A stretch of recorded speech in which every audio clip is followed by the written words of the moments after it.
Searching for something never comes, never leads to nothing satisfies, but I'm getting closer to the prize at the end of the rope. All night long I dream of the day when it comes around and it's taken away. Leaves me with the feeling that I feel the most. Feel it come to life when I see your ghost.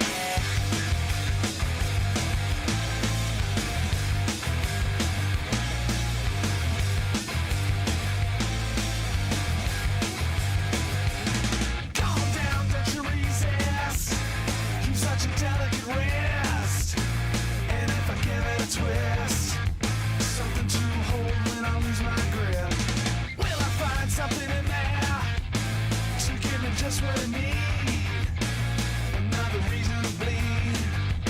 One by one hidden up my sleeve. One by one hidden up my sleeve. Hey, don't let it go to waste.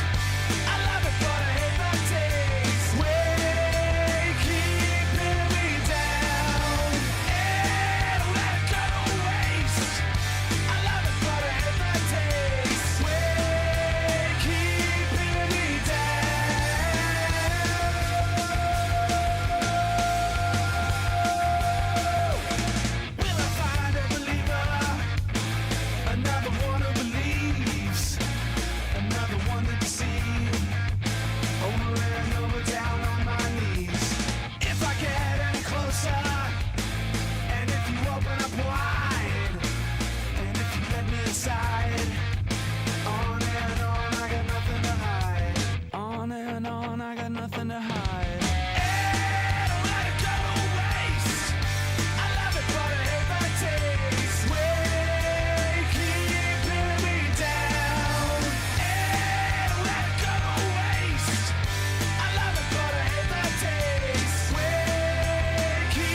Searching for something never comes, never leads to nothing satisfies, but I'm getting closer to the prize at the end of the rope. All night long I dream of the day when it comes around and it's taken away. Leaves me with the feeling that I feel the most. Feel it come to life when I see your ghost. Then I'm done, on to the next one, done, and I'm on to the next one, done, and I'm on to the next one, done, and I'm on to the next one, done, and I'm on to the next one, done, and I'm on to the next one, done, and I'm on to the next one, done, I'm done, and I'm on to the next.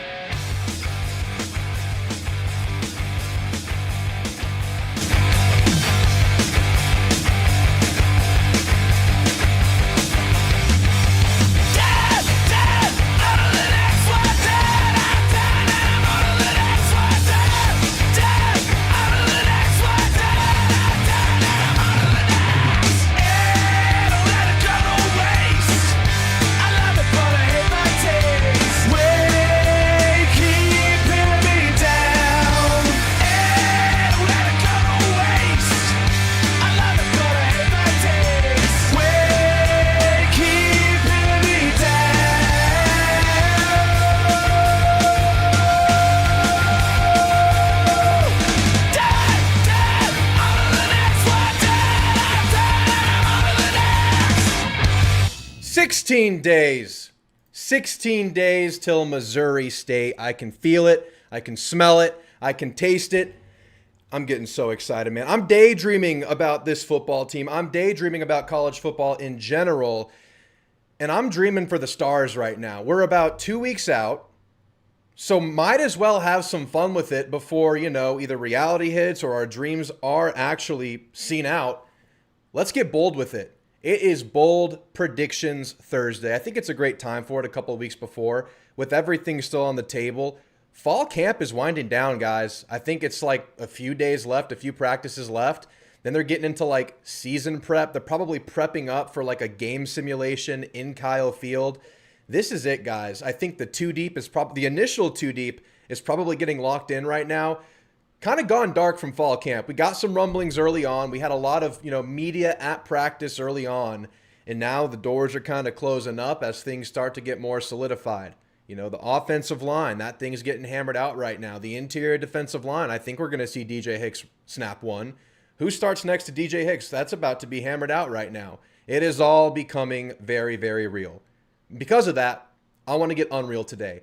This morning, I asked X and you guys on YouTube for bold predictions, and the response was honestly pretty overwhelming. I've had like 60 plus bold predictions. I'm going to narrow it down to about 6, 7, 8 that I'm going to read off specifically. And of course, I want to read off some of yours. So throw your bold predictions in chat.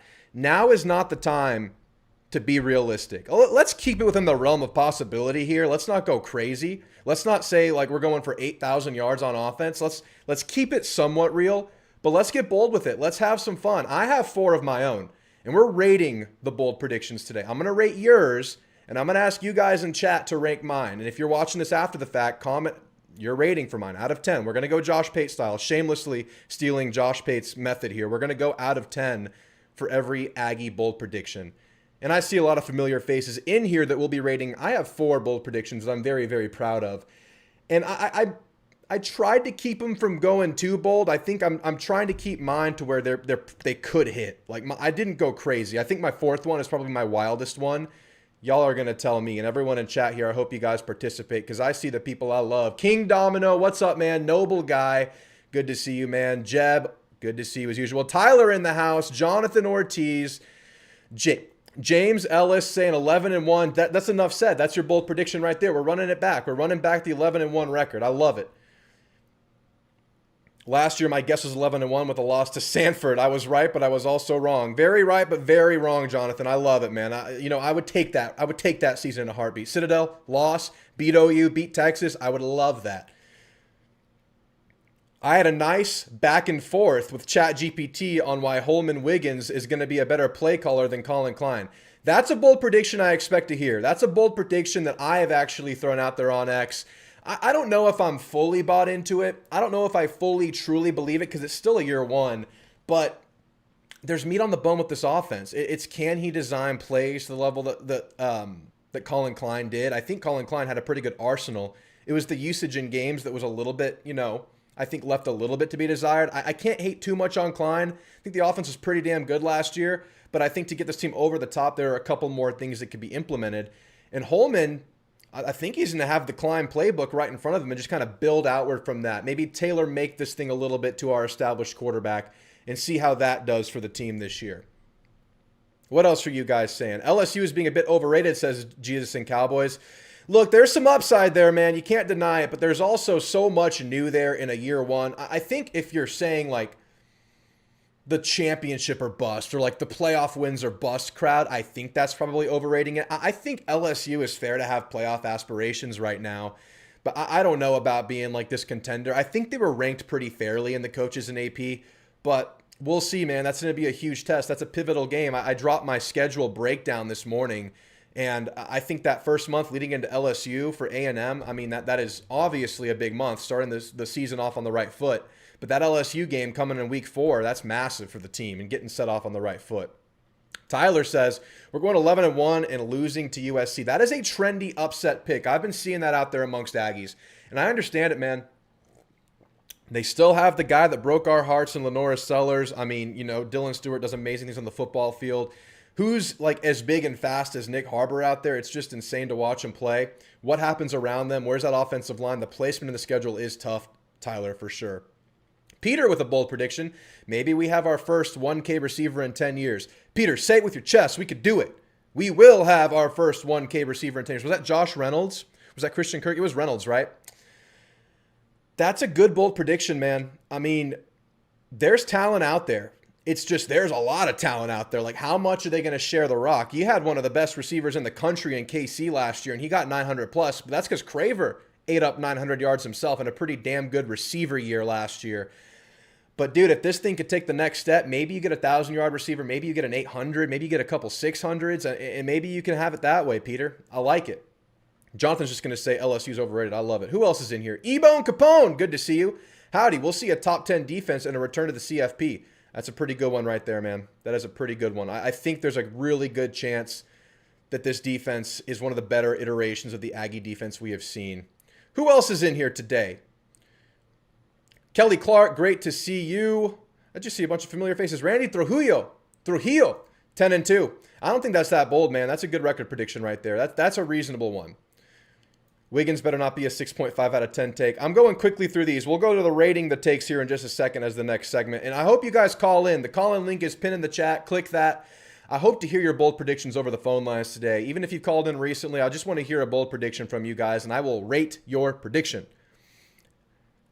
If Texas really collapses down the stretch, what happens if they go 8-4? Oh, we're going to go bold for other teams. Texas goes 8-4. Look, I think Texas could be one of the better teams in the country and still go 9-3. I just think their schedule is that difficult. Starting the year off with Ohio State in week 2. They got a bunch of tough games. They got Ole Miss. They got Tennessee. They got us. They got OU. They could be good and still have that kind of season. And maybe we could push them to 8-4. That'd be fun. Let's go, Terry. Timpson, Texas, watching. Oh, we got people from Timpson. I love it. Terry from Timpson's going to do great things this year, man. I got a lot of Terry Bussey bold predictions today. In fact, one of my bold predictions is a Terry Bussey bold prediction. And without further ado, I'm going to give you my bold predictions for the year. And I will review these later in the year. I don't think I went too outlandish with my predictions. I think one of these is kind of pivotal. And I'm going to start with that one. Last year, A&M was 15th in the SEC in turnover margin. It was a bad year for the turnovers. You threw a lot, you fumbled, you didn't get a lot yourself. You had 3 interceptions on the year, and you still went 11-1. Like, you're doing that without the turnover in your back pocket. That's kind of an impressive stat in its own. But my bold prediction is that A&M flips their turnover margin in 2026. They were -9 last year. I'm saying they go a full 18 to +9 or more. I'm going to talk about it because I think this team is talking about it a lot. When we hear these coach pressers throughout this entire fall camp cycle, both sides of the football have this in common. We are working on turnovers, whether that's Marcel Reed, whether that's obviously running backs and ball security, whether it's this defense working on ball skill drills the entire offseason. How many balls did they have in their hands last year that they didn't reel in? They can get in better position for turnovers too. I think a guy like Des Ricks, he's gotten really good at mirroring on his routes. He's in position a lot better last year than he was the year before.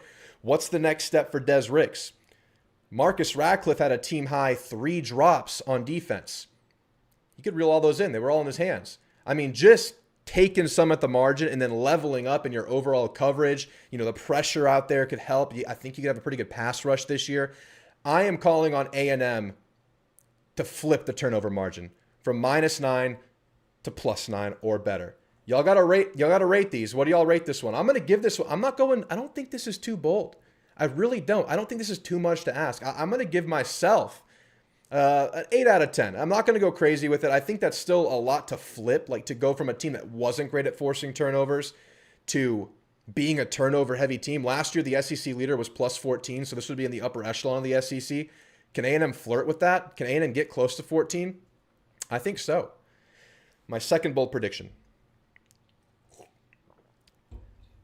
2 Aggies hit 8+ sacks. Last year, Cashius Howell hit 12. The year before, Nick Scorton was the leader at 5.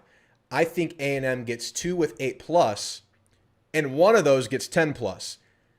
Yes, you're missing Cashius Howell. I don't know if you have a single pass rusher as good as Cashius Howell.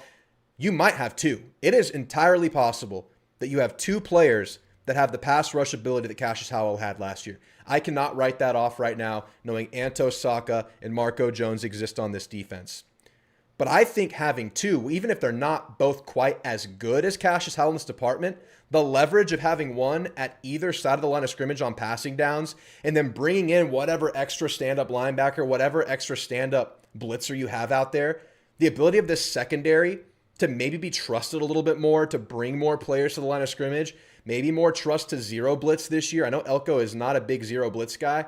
You know, he says he's terrified of zero blitz. If you watch some of the some of the conferences he does in the coaching world, I think this team will have the faith to do that. And I think of the game like the Texas game, where they just chipped and doubled Cashius Howell to hell the whole game, and Cashius Howell really didn't have a big impact on that game. Good luck focusing on either Marco Jones or TJ Searcy. Now, this becomes more bold because there's not really proof of concept in this one, right? We haven't seen Saka do it here, although some of the analytics from Northwestern in a good conference bode well for him to do well under Elko here with a better defense around him. And Marco Jones just looks like a freaking beast out there, man. The A&M Socials posted a picture of him out there, and this is just a picture. Looks like freaking Myles Garrett, dude. He's not as tall and long. He's built, dude. This man's a grown-ass man. So having those two, and not even to mention, I think there's a major step up in the overall athleticism in the front seven this year. Now, their ability to clog the running lanes on the interior, that will be an ongoing question until we see it. Like, who even starts at the other defensive tackle spot next to DJ Hicks? Who earns a spot in this rotation? That's a question. But in terms of the ability to move around and just, pin their ears back and rush, I really like this front seven's chances of being successful there. So I'm calling it 2/8, including 1/10. I think they could have a diverse pass rush attack this year. All right, let me read your ratings on my first one that was flipping the turnover margin. SEC Sean says, that's a lot of swing in the turnovers. I'll go 9 out of 10, but I expect to be better, but that's a huge swing. 9 is you're saying it's pretty bold. I don't think 9 plus 9 in a vacuum is that high, but you're right. The bold part of that is a team that wasn't generating turnovers, becoming this prolific turnover forcing team and taking care of the football. The reason I'm going there is because I think they're going to get help from both sides. Marcel Reed not throwing as many picks. I think if he cuts that by 3 or 4, that significantly helps the turnover margin. If he cuts it by more, even better. This team's probably doing great things if he keeps it around 5 or 6. But then also I think this defense can force some more, so I'm meeting in the middle.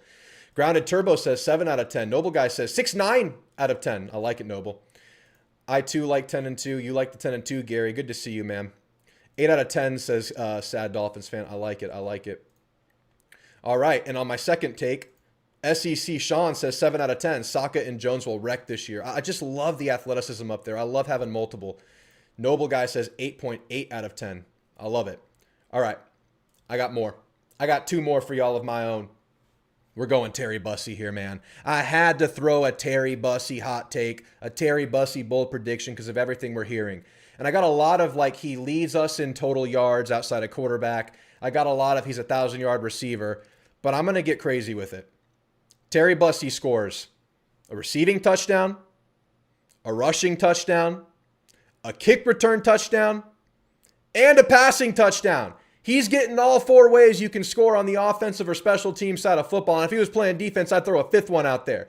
I think, with what we're hearing from Terry Bussey, I think there's a really good chance they're going to want to get him the football in a lot of ways, especially with some of the youth in the running back room. I'm sure they're going to lean on KJ Edwards to some degree, maybe Carson Baker. I think Tiger Ryden has a role, but if the glimpses we're seeing from Terry Bussey and what we're hearing about him do end up coming to fruition on Saturdays this fall, they're going to want to get him the ball in the backfield. They've already mentioned it in multiple coach pressers.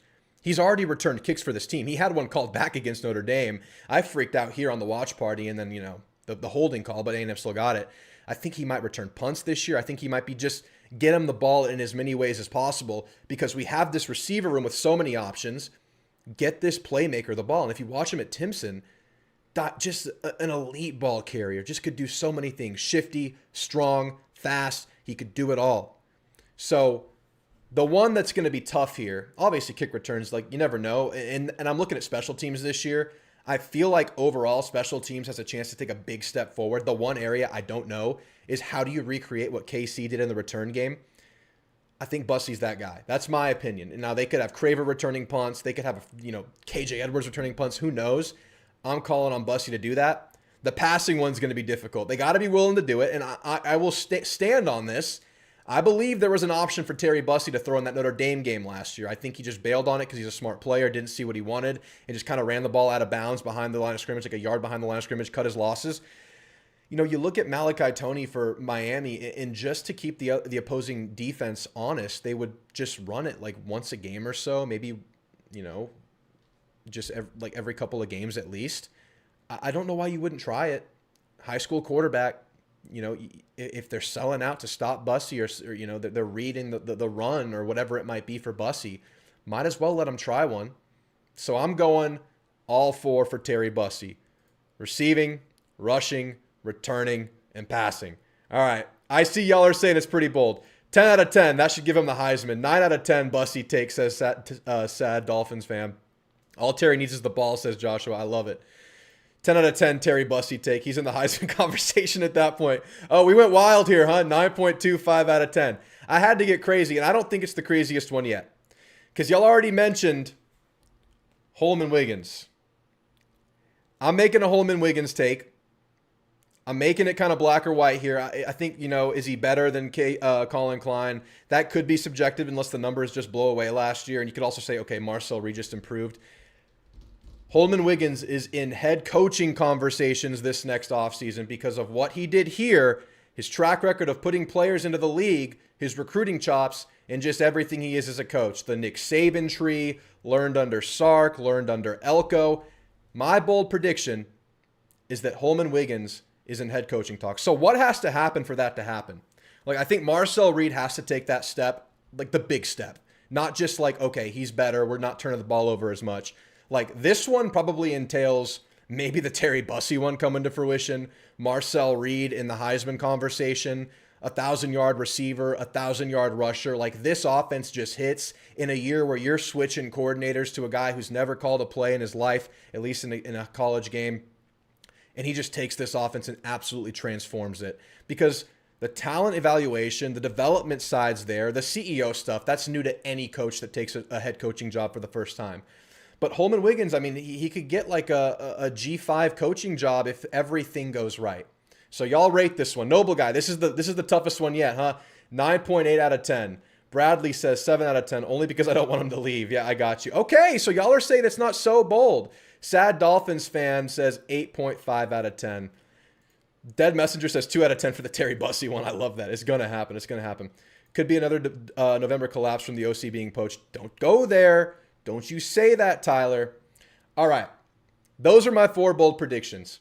It's flipping the turnover margin. 2 Aggies hit 8+ sacks with 1 getting 10+, which I don't think that one's that bold, if I'm being honest. I think it's tough. It is bold, but I don't think it's on fire. Terry Bussey scores 4 different ways, and Holman-Wiggins enters head coaching conversation at the end of the year. We're having fun with it. These aren't things I would bet money on necessarily, but if you did, you get some good odds, and maybe I'd try, a little sprinkle. These are 2 weeks before the season. We're getting bold with it. But I took to X and I asked you guys for your bold predictions, so I'm going to read off some of the ones that you submitted. I like some of these a lot. I picked some of the ones I like. Thank you, everybody, for submitting. I don't have time to go through all 70 of them, but we'll go through a few right here. I don't think this one's particularly bold. Des Ricks doesn't get burned on a play longer than 20 yards. Des Ricks got burned a lot 2 years ago.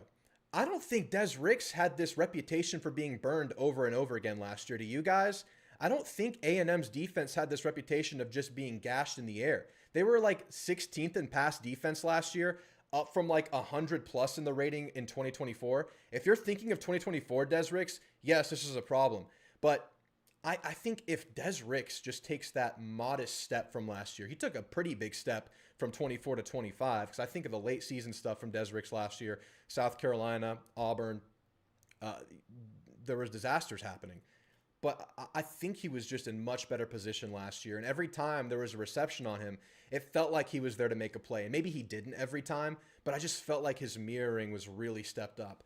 So I don't think this is particularly bold. I actually, you give the number. He can't be burned once for this to happen. If he gets burnt once, this is over. So that actually makes it a little bit more bold. I'm going to go 8 out of 10 here. I'm going to go 8 out of 10. Because you put that black and white JIT 6, 7, 8, that makes it a little bit more bold. But I really don't feel like we're going to, be having this Des Ricks getting burned problem. In fact, I don't think you're going to feel that about anybody on this secondary. I think we're going to bottle this thing up because it was in a good place last year. Next one comes from the Red Shirt Aggie. Adam Cushing gets the boys right, and we have a Joe Moore Award finalist offensive line at Texas A&M. This is the biggest question on the football team, the offensive line. 4 new starters, get the center Mark Naboo back. You bring 4 guys in with a ton of SEC snaps. You bring, maybe guys up from within. We still don't know where they're going to go with this thing. Going from that to Joe Moore, like that to the cream of the crop. Finalists. What's finalists? Like top 5 offensive lines in the country. A&M, I don't know who did it, but on SEC Network, someone just rated A&M the 4th best offensive line going into the year, just gushing over Adam Cushing. Look, the fact that you're leaning on Adam Cushing here, who I've learned to trust, and Elko has talked about really trusting, that probably takes us down a point for me. But to go all the way from brand new to Joe Moore finalist, that makes this pretty bold. You know, I'd be happy if they just had like an above average offensive line. That'd be a pretty good year. If they get this, A&M's a championship contender. I'm sorry. If they get this, A&M is fighting for a national championship. If they get a Joe Moore on the biggest question mark going into a year, you're a natty contender. I'm going 9 out of 10 here. I think this is pretty dang bold. I'll go 8.5. 8.5 out of 10. And that extra 0.5 I went down, that's for Adam Cushing. He is the man. I mean, we saw him transform this offensive line in 2024. And that comparison is one that I've kind of drawn on when thinking about this year. I don't know if I've talked about this, but when Adam Cushing came in, those were all new players to him. Yes, they had chemistry together. They knew each other, but, you know, Armage didn't know everybody, and neither did Fayu. And, you know, it was a new coach and a whole new offense. They're not that big of a change this year. There's some corporate knowledge in this room now to share amongst the team, you know, from Naboo to everybody else. Blake Ivy, Lamont Rogers, Robert Borden, these guys are sharing it. You know, he came in 2024 and made this a weakness on the team for 3-4 years running since 2020 and made it a strength of the team. So I can't completely write him off doing that. The only thing that makes us really bold is going all the way up to Joe Moore. Bo's in the chat sometimes. Our play calling gets better under Wiggins than it was under Klein. That's the Wiggins one. I had to represent Wiggins in one way from the chat or from the X responses.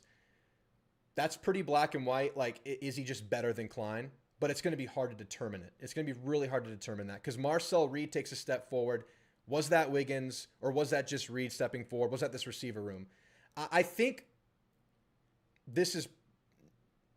it's medium bold. It's pretty bold to be better than like a seasoned guy who's called plays over and over. The thing with Wiggins is I trust him to build this offense. I trust him to have a great structure for Marcel Reed, to have a great arsenal of play calls, but the in-game decision-making, like what happens when the defense you're facing has game planned for you, like a Texas will have extra game planning for you. I'd imagine like an OU will have extra game planning for you in the offseason. There'll be more time allocated to these big games on the year. What happens when they zig and you think they're going to zag? Like, what is the adjustment in game? That's the last thing I need to see from Wiggins, because I trust him to run more RPO, to run more play action, to get Marcel's legs much more involved with this offense. But to be better than a seasoned guy, and maybe I would make this take 2 as my bold prediction. I think I would agree with making this a bold prediction. I'm not going to go too crazy with it. I think it's like a 7.5, maybe a 7 out of 10. I'll go 7 out of 10. I think there's like a solid chance it happens. And if he can at least kind of replicate what Klein was for this offense, but just bring a little bit more quarterback Marcel friendly stuff to this team, maybe that's enough to make him a better play caller than Klein. It's a bold take, but I cannot write it off in any ways. I'm going to go 7 out of 10. Avery, we more than triple the amount of interceptions our defense had last year. So that's 10 or more picks. 10 or more. So I would bet the over on interceptions if it was set at like 6.5. I would bet the over there. But you're going all the way up to 10, Avery. That's a lot of picks. Now, the reason I made my bold prediction on the turnover margin is because I think this offense is going to help out. I think this offense is going to take care of the ball a little bit better. So tripling this, I think you went pretty bold there with going triple. I think 7, 8 is very much on the table. Going 9 or 10, that's a stellar year of interceptions, but this is going to be a really good secondary. I'll go 8 out of 10 here. I don't think it's impossible. I don't think it's particularly likely they get that high, but I can't write this thing off. SEC Sean's going 10 out of 10. Mr. Pibb on Klein says Klein did good, but Klein could have been much better. 7.5 is fair. That's a fair marker. I think I went 7 with it. I think it's on the table. I'll read off a couple of more. I can't show them on screen because there's too much other info on these. No, actually, no. I got one more from X that I really want to read. This one made me laugh. We beat TU 3 times this season, beat them in the Natty. Also, we beat LSU twice, and we beat Tech once. How many things have to happen for this to happen? Like so many things. We're like talking on a chance here. This is a 10 out of 10. But if this is the season we have, I think I'm just going to retire from everything I do in life and just go sit on a beach somewhere because Marcel Mead hit it on the head with this one. This is an insane take. I absolutely love this take. Beating to you 3 times would be borderline erotic. Let's go. Let's go with the boldest possible take I've ever seen. 1 out of 10, says Mr. Pibb. I love it. I got one from Rich, Texas Hill Country, friend of the show, calls in regularly in the season. Marcel connects on his first deep ball of the year. So the first deep ball he throws is completed. You remember last year, it took Marcel till about the Florida game, that first play action pass post to Craver in the Florida game for him to connect on a deep ball. He had a couple of deep balls. They were kind of jump balls to KC versus Notre Dame. I'm thinking like clear like streak touchdown on his first pass of the year. Dude, I think it happens. I bet the first time they run play action this year, Marcel reads on a lock-in and send a message. I'm not thinking this is so bold. I'm going to go 6 out of 10 with this one. Marcel indeed connects on his first deep ball of the season. Of course, a lot of things have to go right? Like the receiver has to make the play. The coverage has to not be right there on him. Marcel has to make the pass. But I think there's a really good chance this one happens. I think like a 6 out of 10, not even most. Not even that much. Maybe not even that much. That might even be too strict with it. All right, the last one.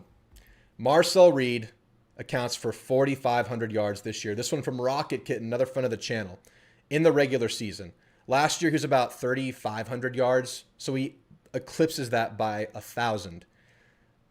Dude, 1,000 is a lot to go up. Let's say Marcel Reed passes for a modest increase this year, 3,500. He rushes for a modest increase because Wiggins is more, liable to use his legs. And he rushes for like 650 yards. What is that? Like, what was the math there? Like 4,100 there? Even like a good step forward for Reed isn't hitting 45.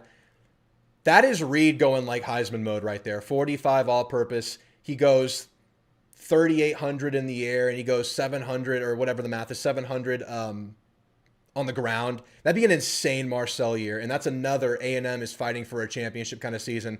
The offensive line has to help for that one. I'm going 9 out of 10 there. I think Marcel can flirt with 4,000, but 4,500 Rocket Kitten, I love it. Let's read off what you guys are saying, man. I want y'all to drop some bold predictions in the chat. I'll read off a few here. Jesus and Cowboys says, Terry could be a wide receiver 1 by the end of the season. I doubt he will, but I do think there's a chance if he really dominates versus the high-value teams. 9 out of 10 take, very possibly. Going back to Terry Bussey here. Terry Bussey's our wide receiver 1 by the end of the year, says Jesus and Cowboys. It's only bold because of what's around him, right? I think even if this team is a prolific passing team, like Mario Craver's out there, Isaiah Horton, I'm about to do a breakout players list this coming weekend or Monday or so. I think ABR's going to have a huge year. Like for Terry Bussey to cut through all of that and be the go-to receiver, that's just so much opposition within his own team to get to that marker. I'm going to go 9 out of 10 there. That's a really tough one for him to hit just because of what's around him. But Terry to be like the all-purpose gadget guy, become an absolute go-to guy in his own Terry Bussey way, I think that's very possible. I think Terry Bussey could do a lot more than just be a receiver for A&M this year. In fact, we have already heard coaches talk about it time and time again, like I said, multiple times this preseason. That offense will have to be insane. They'll probably 11-1 if it goes that way. Ricks locks down Coleman again. Dude, I don't know, man. That's going to be tough with an actual offense around Coleman. Like, we've watched Coleman with cans at quarterbacks and a broken team for years. It could be special for them. But Des Ricks might be up for the challenge. Jerome Miles gets a touchdown week 1. I love this one. Jerome looks good in the practice clips, man. I saw he was wearing the knee brace the first couple of practice. He took that damn thing off, and he's just letting it go wild now. He feels good. He looks good. I still think it's going to be like an over-the-season ramp-up. I would say that would be more likely if he gets it like versus the Citadel and like he's getting some reps for the first time, like live action, like in mass, like he's getting like a bunch of reps. We might see him here or there before then. But I think like by the time he's more confident, they're more confident to get him out there live action. I think he can get one this year, probably a mop-up duty to give him his first like look as a college player. It's pretty bold, man. But, if it's a blowout, who knows? I'll go 9 out of 10 here, Mr. Pibb. I like it. You got to beat out ABR, Mario, and Horton, bruh. 9.7 out of 10. I love it, Noble. Gary says, I believe Elko will influence the offensive play call based on what the game dictates. Wiggins will have a call sheet that mimics Landry's approach of being prepared for any situation. I agree, man. He's definitely going to have that. I need to see it in action. Like, this is the unknown.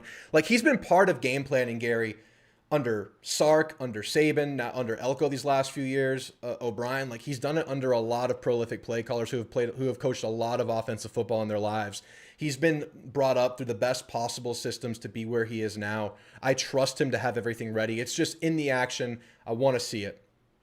Bussey's quarterback background has always had me anticipating halfback passes. I know, man. I'm waiting for it. And that'll really keep defenses on their heels.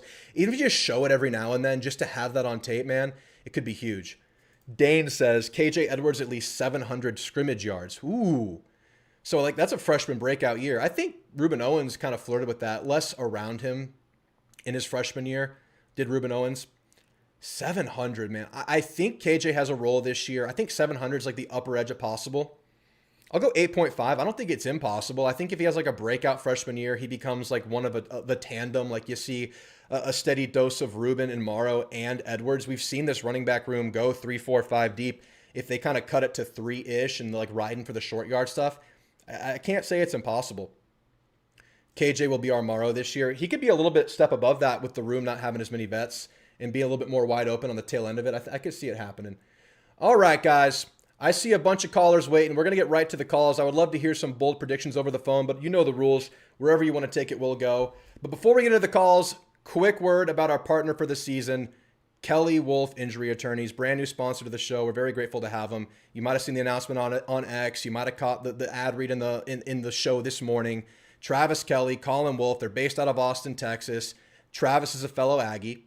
They have a great track record of injury cases, and it made it a no-brainer to bring them onto the channel. I get to be picky with who I bring to you guys, and building that Aggie connection with a great company, a great law firm, made it really, really easy. A lot of commercial trucking wrecks. Anyone who's driven I-35 understands how important that can be. Free consultation. They don't get paid unless you win. TexasInjuryAccidentLawyers.com. Links in the description. We thank them so much for supporting the channel in 2026. The entire year. They're with us for the year. We thank them. But let's get right into the calls with Fitch. I'm hearing from Fitch in the preseason. How we feeling, Fitch? Do you hear it? Yeah, I got you loud and clear, man. Man, I'm excited. I'm ready. I'm ready for the season. I think it's gonna be good. I think I'm gonna say that my record prediction is like 10-2, Okay. which I think to a lot of people is maybe. Yeah, I hear a lot of 11-1, but I just think the schedule is just like the gauntlet.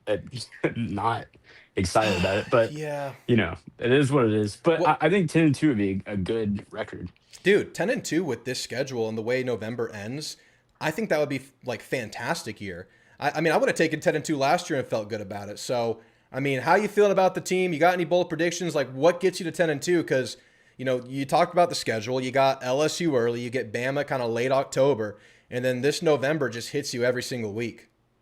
Yeah, I'm gonna say for my bold prediction, it's gonna be that Marco Jones has 12.5 or more sacks and is a top 3 pass rusher in the SEC. And I'm gonna.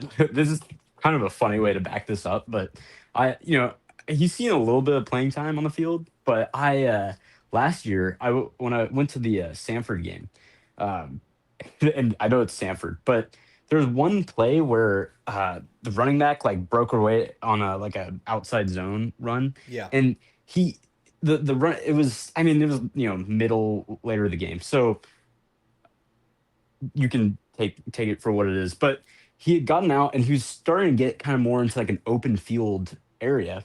And Marco Jones just straight up ran him down. And I've never seen an edge rusher do. I mean, and I know it's still Samford, but like Cashius Howell, Well, dude. I mean, he was twitchy, but Yeah. man, I'd never seen him move that fast. That's a great example because he did the same damn thing in the Missouri game. Same situation, right? He's not part of like the regular high-end reps guys. Like he wasn't getting the most amount of snaps, so he's probably relatively fresh. But in that last touchdown that Missouri scored, there was kind of like a breakaway 40-yard touchdown or 50-yard touchdown, whatever it was. And they got some good backs there. Marco Jones chased him down. Like if this thing went like 20 more yards, he might have gotten an ankle. And this is a D end in his freshman year chasing down. I don't remember if it was Hardy or the other one. They're both good, both fast. But that was impressive. Like I saw the same thing in an SEC game, Fitch. Like Yeah, he has yeah. that athleticism. He has added so much size. 12, you went 12, right? 12 or more sacks. Yeah, yeah, because Cassius said 12. So I'm going to predict that he has more than Cassius. Okay, And I, so I think that's, pretty great. I mean, dude, it's Cassius had an unbelievable season too, but just that. Like I'm gonna go 8 out of 10. I don't think it's like out of the realm of yeah, possibility. Like eight's pretty bold, but it's not like the impossible like 9, 9.5. Like I think there's a world where that happens. And like I said, the thing is, like with Cassius, he was the only prolific like single pass rusher you played regularly. He was the pass rush. Like Deion Hayes did some good things. TJ Searcy's more of like a running anchor. You got some stuff from Rylan Kennedy and Marco Jones when they got opportunity, but in terms of the down to down guys, Howell was like a one-man pass rush on this defensive line, and just having multiple out there with Saka, and if Searcy takes a step, and who knows what like a Ryan Kennedy can do, the secondary improving can help the pass rush. I can't write it off, even though it's like his first year in real action at all. yeah. And I mean, seeing him with my own eyes because, you can watch whatever on YouTube and see the games on TV, but like being out there and like see, like he's big. Like he's not Yeah. like, and I know that he's even put on size now, and he's 6'5", 260 or something, which is big, but it's not like 6'8" and two like. But he just looks really physically imposing, and He like does. Cassius doesn't look that way. I mean, I don't know. I just when I saw him, maybe he hadn't been as consistent in practice and stuff, and so maybe that was part of the reason he wasn't getting as many reps and just kind of that Well, type of also stuff. But freshman, and there's overlap with yeah, what he and Howell did, and there's probably like we did see him though. Like he still got sporadic reps, kind of like how Rink did, kind of like how Noah McHale did. Like he was still one of the freshmen that was trusted to be seen out there. yeah, oh, yeah, exactly. And okay, so then I'll also say, kind of flipping sides of the ball, my other bold-ish prediction would be that I don't think the O line is going to be like a concern at all. And I think that a lot of people like, you're replacing so much talent and everything, but and this is also maybe a little bit less tangible, but I think that when you have like the way that Elko has tried to command the team, and then also just the rest, I was sure that this kind of resonates with the rest of the coaching staff. Like it's a lot of this like ground and pound type of offense, and just being like physically imposing and everything. Yeah, And I think that if you have that mindset, I just, and they've been good at like talent acquisition. yeah. So I would just be kind of shocked if this is like a bust. Like at least with all of those guys, I'm sure that maybe, who knows, maybe Cohen Eccles or whoever like doesn't have the best season ever, and maybe they'd not necessarily start the whole season. But I would just be like, I've just seen a lot of stuff that's like people saying like, oh, I think A&M went 0 for 4 on the transfers that they got for this O line. Well, here's what And they did, Fitch. They brought in guys to compete, right? Like they didn't yeah, bring in the premier guy. They didn't bring in like the most expensive, guy that'll be added to the payroll. They brought in a bunch of snaps in the SEC, and none of these guys were perfect. All of these guys are physical specimens. All of the guys are guys you would visually see on an SEC offensive line. But they bring those four in, they bring the center back, and they have a bunch of guys who have been around for a long time. So what's going to happen, or what has been happening, is great competition and just so many chances and so many options for this coaching staff to pick from. That's the plus side here. The negative side is it is an offensive line, and that is the particular position that is hard to replace in mass. Like it is just like a quirk of the position group. So that's kind of both sides of it here. But the one that kind of leans me to thinking just saying they're serviceable and not a disaster, and maybe saying that's not quite that bold, is Adam Cushing being the differentiator here. And I'm not saying like we're not going Joe Moore here. We're just saying they're good. Like they're not like a problem. That was the word you used. They're not a problem. yeah. And I think that's not so bold. I think that's like a 5 out of 10. I think there's a solid chance that happens where they're not a problem for this team. Now, can they elevate this team? Can we go on those drives where we're just road grazing, where we're just moving people like we saw maybe early in the tenure of Cushing and Elko versus Florida, going back to 2020, that Florida game where there's a game where it's like, okay, we feel like we have the advantage on the ground here. We just move people. I don't know if we're going to find that, but I just think being serviceable, especially with them building this thing off the RPO and maybe play action and moving things around and maybe more zone running and just spreading things out a little bit more, I think they could be serviceable for sure, man. I don't even think that's so bold, Fitch. Yeah, no, I hope so. I hope that's the case because that's always the worst feeling, is especially in the Yeah, it SEC just where kind of you're dooms you, everything right? is. Like everything's Yeah, and touched by it. it's the foundation of the pyramid of the offense, and it's Yeah. just Definitely not you a know sure thing, right? This is definitely like the wait and see part of the year, but since you put it at they're serviceable and not terrible, like that is very much possible. All right, Fitch, any closing thoughts, man? I appreciate your call. I was gonna give you one quick shout out. I've been waiting this whole summer to get some insight into A&M football and listening to like all the just regular SEC YouTube channels and whoever. Like I always just would click on the videos and like as soon as I click on it, I already know what these people are gonna say and like why am I even watching this? So thank God that you're back with your Oh, videos because I needed some actual analysis. yeah.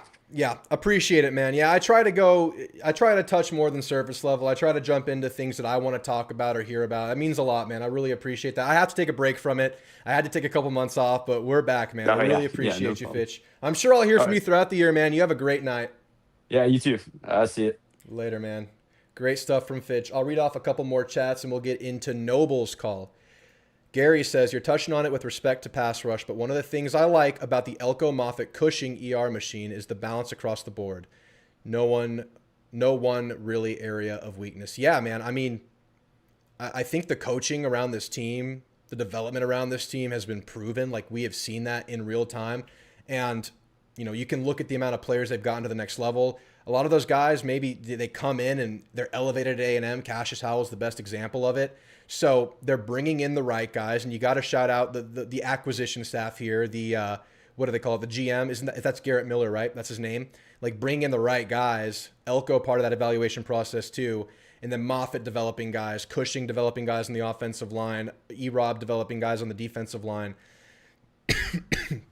We got a really good structure around them, and that's the side of the offensive line right there that makes you feel like yes, what Fitch was saying, being serviceable, not necessarily being um, you know, Joe Moore, that is just very much on the table, Gary. It's a great point, man. There's just some great pieces around.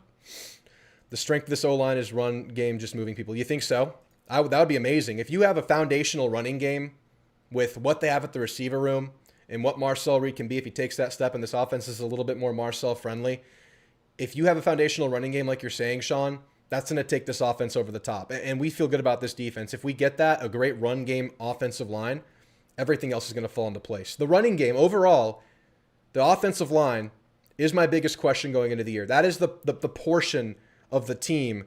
And there's some other considerations out there. Like you got to see everything play out. But I look at that when I'm weighing my like season prediction, what I think happens this year, which I'm going to drop next week, next Wednesday or so. That's the one that gives me the pause, and I really have to think about. That's what I really need to see is that running game and that offensive line together, especially. I think in pass pro, in the passing game, they'll have some stuff there, like out the gates, just the receiver group. I think these guys can all pass for a little bit. I think Marcel Reed can help a developing offensive line potentially if he takes the step. But adding that running game would be everything to this offense. Noble, how we feeling, my man? What's up, Drew? It's talking season, baby. Oh, we're in the swing of it, man. I love me some talking season. It's dwindling down though. It's running out of time. It is, yeah. Which is We're gonna great. hit so many points, yeah. But let's cover a few more before we really kick off. Yeah, let's do it. All right. So I gave you two takes, and I'll read. I'll tell everyone else already. But my first one is I think Marcel will be in New York. Maybe not necessarily win it, but I think he'll get invited. He was there for like what, 2 quarters, half the year last year. He was like in that conversation, man. But to do it the whole year, oh, it's just. I mean, obviously, winning the Heisman's hard. He has the profile, like the dual threat ability, the weapons around him to really amp up his stats, and the flashy plays are there. If he takes more, I think if he takes a step, like this is a 10-win football team, like with the offensive line taking like is not terrible, and Marcel takes a step, like 10-win football team, like that's on the table. But if he's Heisman New York, this is like the championship contender level of team that could like take everything up a notch. New York that's a lot though, man. I'm gonna go 8.5. I'm not writing it off, but it is pretty bold. I'm pretty high on the capabilities of this offense. The upside's there. Oh yeah, I think if you're a creative OC, and at this point, like obviously Wiggins is a new OC, you're going to just ride your best weapons, and you're not going to try to force anything. He doesn't have any tendencies he needs to break. And so versus with like Colin Klein had very specific things he wanted to do and ran them almost regardless of the situation at times. Wiggins has none of that yet. And so I think he's going to do everything he can to cater the offense, because this offense will go as far as Marcel will take them. And I think if that's the case, then he's going to do everything he can to, maximize. And I think if you maximize Marcel, then that is a Heisman contender. Yeah. I think he's based on everything. We won't know till we, in game mid-season after LSU really. But like, if you just eliminate like some of the boneheaded decisions, and let him get more of those big plays. Like there was a handful of plays that got called back that I think would have really cemented his Heisman campaign last year, like the run against Arkansas. I think there was one against Auburn, and a handful throughout the season. There were multiple moments where he got called back because of like double penalties that he didn't do, like someone on his team did. Yeah. And I combine that with, I think, like, yeah, you lose KC Concepcion, but I think your entire wide receiver room is better. I don't think it's possible for a guy to get 1,000 yards with this many receivers, how good they are. But I think that gives even more reason, like, hey, look at, all these guys are like, if you have multiple guys who are sitting like I think you can get the wide receiver 4 that can get over 600 yards. So I'm going to ask you, and I'm going to ask the chat, do we think they're going to run Marcel, design run, zone read significantly more this year? Or do we think they're just going to give him moving around, run more RPO with that as an option, more rollouts, more play action, move in the pocket? Do we think that he's actually going to run the football more this year? Or is this just going to be kind of feeding off of the legs by proxy, or by just utilizing it in the pass game, or using the leverage of that a little bit more? Just less drop back. Which way does it go? Or a little bit of both? I got to comment. I think it's the latter. And I think last year, I don't know why entirely it didn't go the way, but I do have a theory. It's a multifaceted theory, but one of the main components is that like they really didn't trust the backup quarterback situation. Possibly. And that was clearly proven by the fact that Miles O'Neal could not win the starting Jordan. Dude, he had buzz for like 3 days, though. He was in the headlines like, oh, Miles O'Neal's leading, and then it didn't happen. And everyone forgot that, I forgot until it was recently reminded, like, Bobby Petrino is at UNC, and Miles O'Neal has been with Bobby Petrino. And when your OC, who's already worked with you, doesn't pick you, and he already knows you, that is not a good situation. Yeah. So I really think the quarterback depth behind Marcel is really lacking. And then I can't explain why the other decision-making went into, like, certain play calls, why, like, you didn't utilize them. I don't necessarily think, like, it's all quarterback design run. But I think he's going to have a lot more of a longer leash to, like, do rollouts, but then B, just take off. Like, I think, like, everyone's worried about quarterback injury, of course, but you can't play scared. Yeah. You play smart. But, like, I think Marcel's pretty good at, avoiding the big hit. And if you're going to, do everything to squeeze all the juice out of your offense, Marcel's a huge component of that. I think a mobile quarterback, all that does is help free up the receivers even more. And there's like 4 or 5 of them to pick from at that point. There's a lot of evidence to suggest this is going to be a very different thing. I think, Holman has talked about since day one, we're going to scratch where it itches. We're going to run this for our players. We're going to build this around our players. And they're building it from scratch with these players who he knows well after 2 years. Marcel Reed has talked about in their fall camp drills really working a lot of new play action angles. That could be, different just sides of for the mesh point, different angles of the mesh point. That I think suggests there's going to be more play action, more options out there. I think they will run him more. I still I get the backup quarterback thing. I'll oppose that a little bit, Noble, because if you lose Marcel this year, I feel great about Brady Hart, but this thing is built for Marcel Reed. You're just changing stylistically so dramatically. It's true. You're going into zero experience. He's still a super young guy. Maybe you could do some different things with him, but it's still a massive blow. So I think there's still caution there. One thing, Marcel just needs to slide a little bit more. I saw him take a little bit too many hits last year when he ran. I think he will run more this year, but I still think, man, I think it's going to be a heavier lean on just moving that pocket a little bit. But, if the passing takes a step, if he's a little bit more confident in what he sees, if he takes checkdowns this year, if he takes the short stuff with the weapons around him, that could create fireworks. That could create explosives, man. Like you get a Craver, you get a Ruben Owens in the flat, you get a KJ Edwards, a Jamarian Morrow in the flat, you hit a Houston Thomas on a short route. Like that stuff can be money for Marcel, and that stuff will probably be in the forefront of what he's being taught to do. So just doing that with moving the pocket could create an explosive offense in itself. When you have this many good weapons in general, somebody's got to be open. That includes like the running back on linebacker matchup. Because I like both Ruben Owens and Morrow from a pass catcher standpoint. Either one of them could be a weapon in that. But then that's like your fifth or sixth option because like I really want to see 4 wide receiver sets out there. Oh, dude, I think we will. I mean, and then you can rotate them. Like I heard, like in the presser, like they all like they have like they're able to do different things in this with the same personnel. Yeah. So like they can change up the look and the formation in a hurry up mode. That's an absolute like that's pretty sick. Well, like, I also absolutely. A lot of guys can do a lot of things. Like they talk about ABR developing his intermediate and short game and being a better catch and run guy, being a little bit more of a ball carrier whenever he receives the ball. You know, Mario Craver is obviously working on consistency in everything he does. I think, Isaiah Horton probably has a little bit more speed than he gets credit for, and he can do some catch and run. But on top of that, you could also just lean on their natural strengths. Like you're chasing explosives. You feel like you can make some plays in the secondary. You could throw a Bussey and a Craver out there at the same time. You could throw, if you're at goal line, you could throw an Aaron Gregory, a Houston Thomas, an Isaiah Horton out there, and a Bussey out there if he's just skying for balls. Like you can really get creative with the weapons around Marcel this year. And that goes for the running back room too. Like you just want like a blocker out there. Maybe you throw Tiger Ryden out there. He's gotten compliments from Noah McHale about being a really rigid pass blocker. And that was a specific role we saw for Amari Daniels last year. The depth of this team, the upside, like the top of certain areas, like I want to see the top of this defensive tackle room. I want to see how that performs. I want to see how the top of this linebacker room performs. It's a new look at linebacker, especially with Sanford on the mend. I think the top, there's some to be determined, but in terms of depth and flexibility and versatility, this is the best I remember seeing at A&M. Oh, so much versatility. Like I think, and we won't go too far down the road, but I think like down the road, like I think the floor is set so good for this program. I think moving forward, you'll just have the ceiling get higher and higher with every recruiting class. We're biased here, so you might not be the best person to ask, and I'll ask the chat if y'all want to respond to this too. Of A&M, Ole Miss, LSU, and Oklahoma, they're all kind of in the same tier from a national landscape. Of those teams, who has the highest floor this year, and why do I want to pick A&M? Is it because I see through maroon-colored lenses, or is that the Elko factor?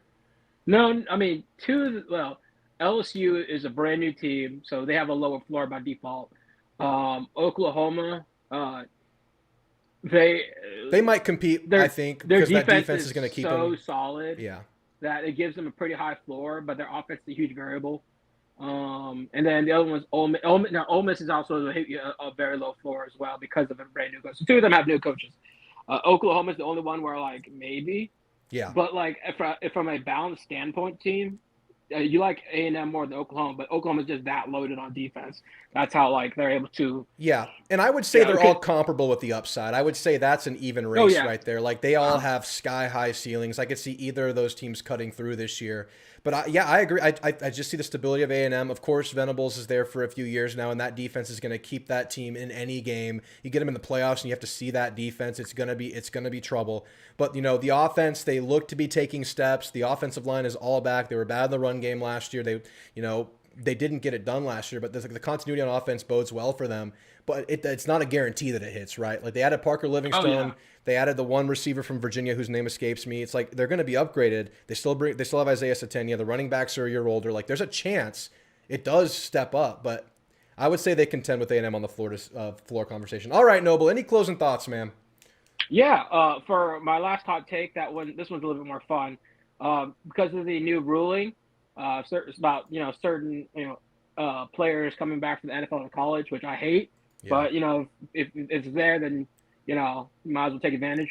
Dude, a certain running back who Le'Veon, bring him back. What I told you was Le'Veon will be back in Aggie gear by November. Now, the caveat is I didn't say like if he was playing on the field, he could just be in the stands watching.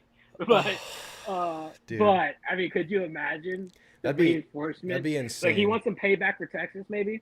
Yeah, he wants payback in a lot of ways. I would. I'm not. The odds of us winning that game would go significantly up if somehow we pulled Le'Veon back from the depths. It would be like an Aaron Donald to the Rams situation. Like, hey, yeah. how you feel about just for Well, it is bold predictions day, so I'll allow it today. I think it's highly unlikely. I think he's retiring because of the injury stuff. I really don't know much about him. I know he's gotten into some trouble recently. Dude, this whole NFL players coming back to college thing, as someone who talks football on camera, it is like so overwhelming to have this variable added like at the very last minute. Like so many players have entered the portal recently. It is nuts to follow. There's like in-season free agency with some really good players right now. Who knows where the hell they go? Le'Veon, that would be insane. I don't know how that would go, dude. I can't make a statement on that, but that is an insane scenario to run down. All right, Noble. Appreciate the call. Love the bold takes. That Le'Veon one, that's a 9.7 out of 10. Hey, I'll take it. Yeah, later, man. Same day's chance. Bye. Bye. I'll read off a couple more chats, then we'll get into Dane, who's in the waiting room.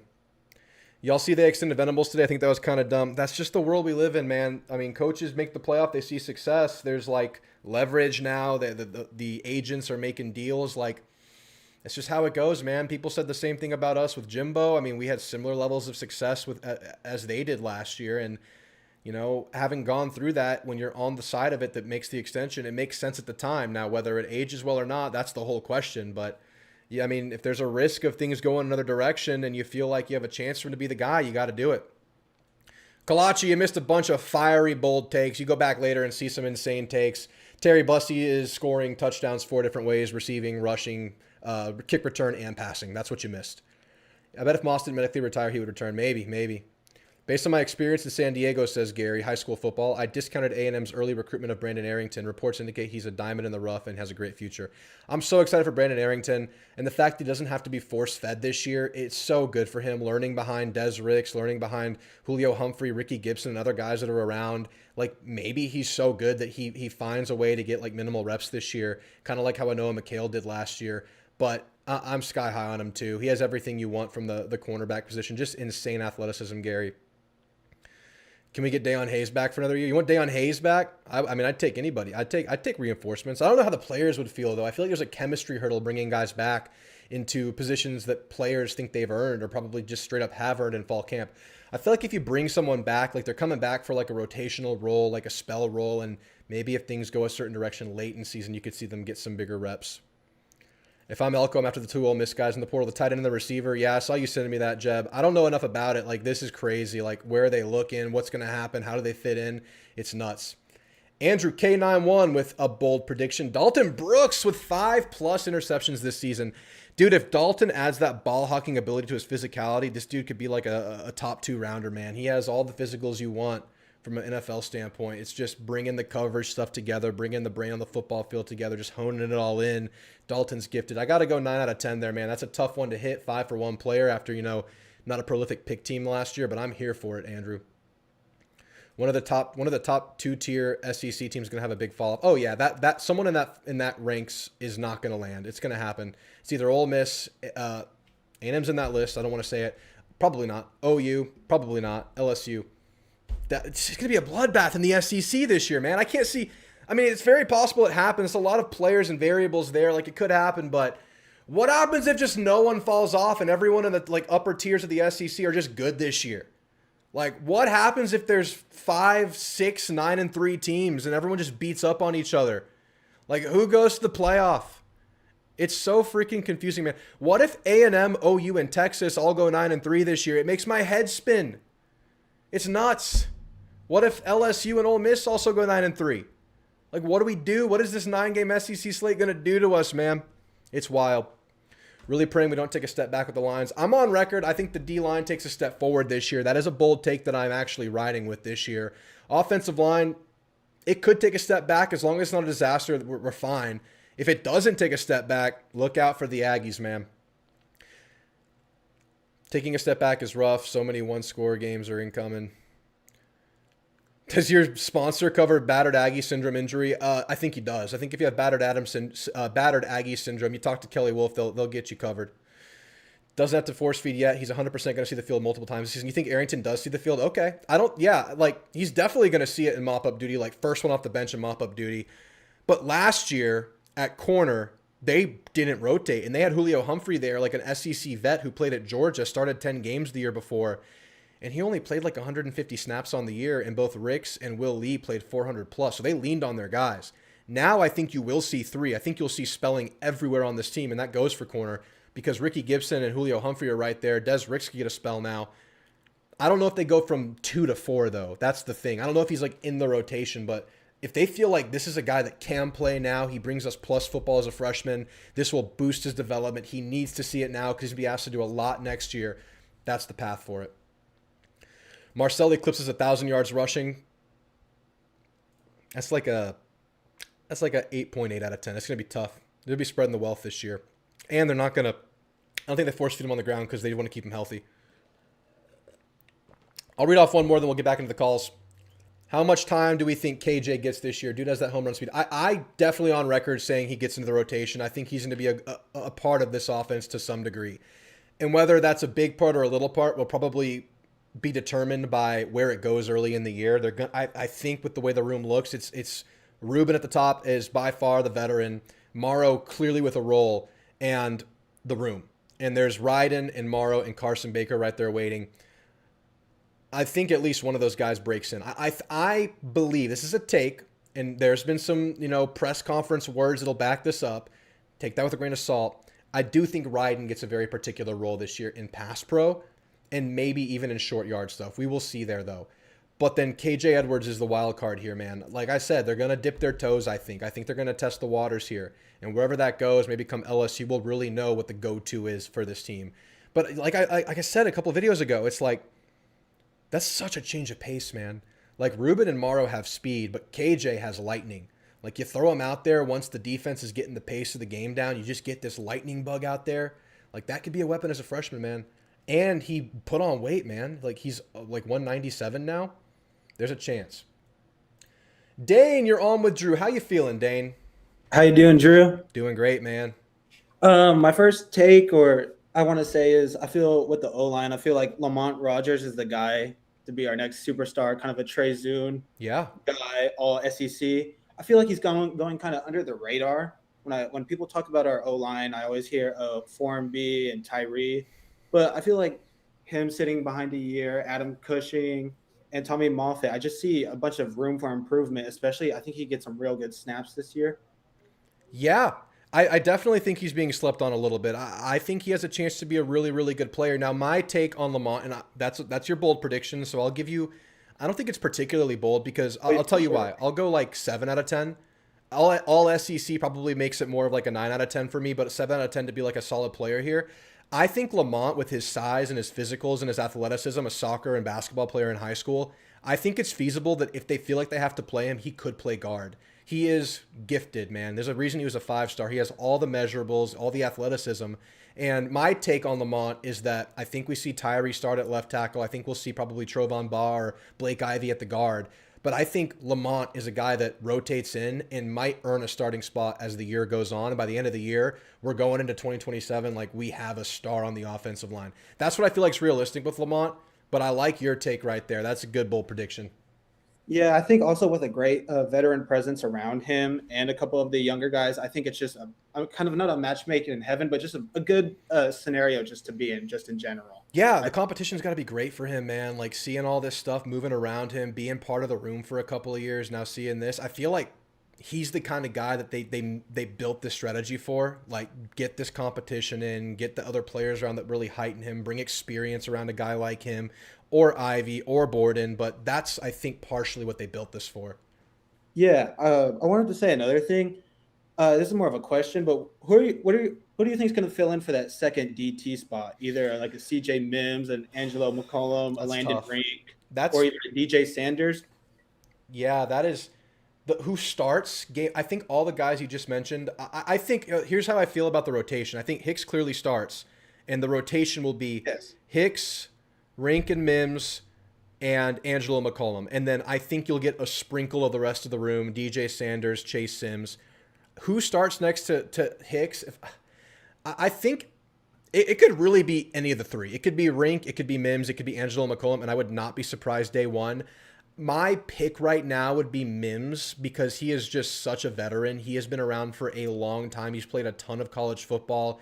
His whole thing was just being an anchor. Maybe not the most explosive defensive tackle, the big play guy, but just, you know, a little bit of what Regis did without some of like the athletic bursts we would see from Regis. I think he's a two-gapper. I think he's a gap filler. I think he's a clogger. I think he brings all that stuff that can complement Hicks really well. But my second pick would probably be Rink. I think Rink has a chance to really step up this year, was in the defense last year, got some real reps last year. If you look at the rotation last year, it was like the three at the top that were the starters and Hicks, and then you would get a sprinkle of Rink here and there. So I think he has like that systematic knowledge, that feel here. And under Moffitt for 2 years, I would say Rink is second there. And I definitely think Angelo McCollum plays. I'm excited for Angelo quite a bit, especially seeing him put on some weight and size. So I'm going to go Mims there. All right, I wanted to wrap it up. I wanted to keep it real quick. I feel like the latter end of the seasons or the schedule is getting real talked about, but I really don't see much talk going around ASU and Kentucky. I feel like they're really big trap games, especially Kentucky, with Will Stein, CJ Baxter, who's already proven that he could do some real damage to our defense, and Kenny Minchie. I just feel like it's kind of an underrated game. Yeah, I definitely feel like both Arizona State and to a higher degree Kentucky. I think the talent's a little bit higher at Kentucky right now. They are in a year one under the coach. I think they could see themselves in shootouts this year. I think they could probably scare a team or two this year. Let's not let that be A&M. Now, I think they're going to be very much an offensive-driven football year. I think Jay Bateman's going to take some time there. He does recruit pretty well, but I think it's going to take time to see that come to fruition. I'm really high on the A&M defense, and because of the matchup, I feel good about it, but it is absolutely a game not to look past. It is absolutely, the word I'm using is a game they're going to have to strain in, and I don't see this being any kind of early blowout or anything. I think we would feel good if it's like a 17-point win, a 14-point win, where A&M just kind of feels like they comfortably ride off at the end, you know, just sustaining a little bit of a lead there. But I'm with you, man. They can't be games you look past. I mean, it's going to be easy to say, oh, we're going to Death Valley next week. LSU's playing Ole Miss tonight. Let's peek over at that one. No, you got to lock in for a little bit of unknown, right? Like a little bit of what we were talking about with Holman Wiggins coming in a little bit harder to scout. That might be Stein with Kentucky with a whole new look here. So it's a great point, man. You got to look out for those. Yeah, Drew, I just feel like they're games where you just have to shut down whatever they have early and just can't let it be a persistent thing throughout the game. I think we've seen it a couple throughout the years.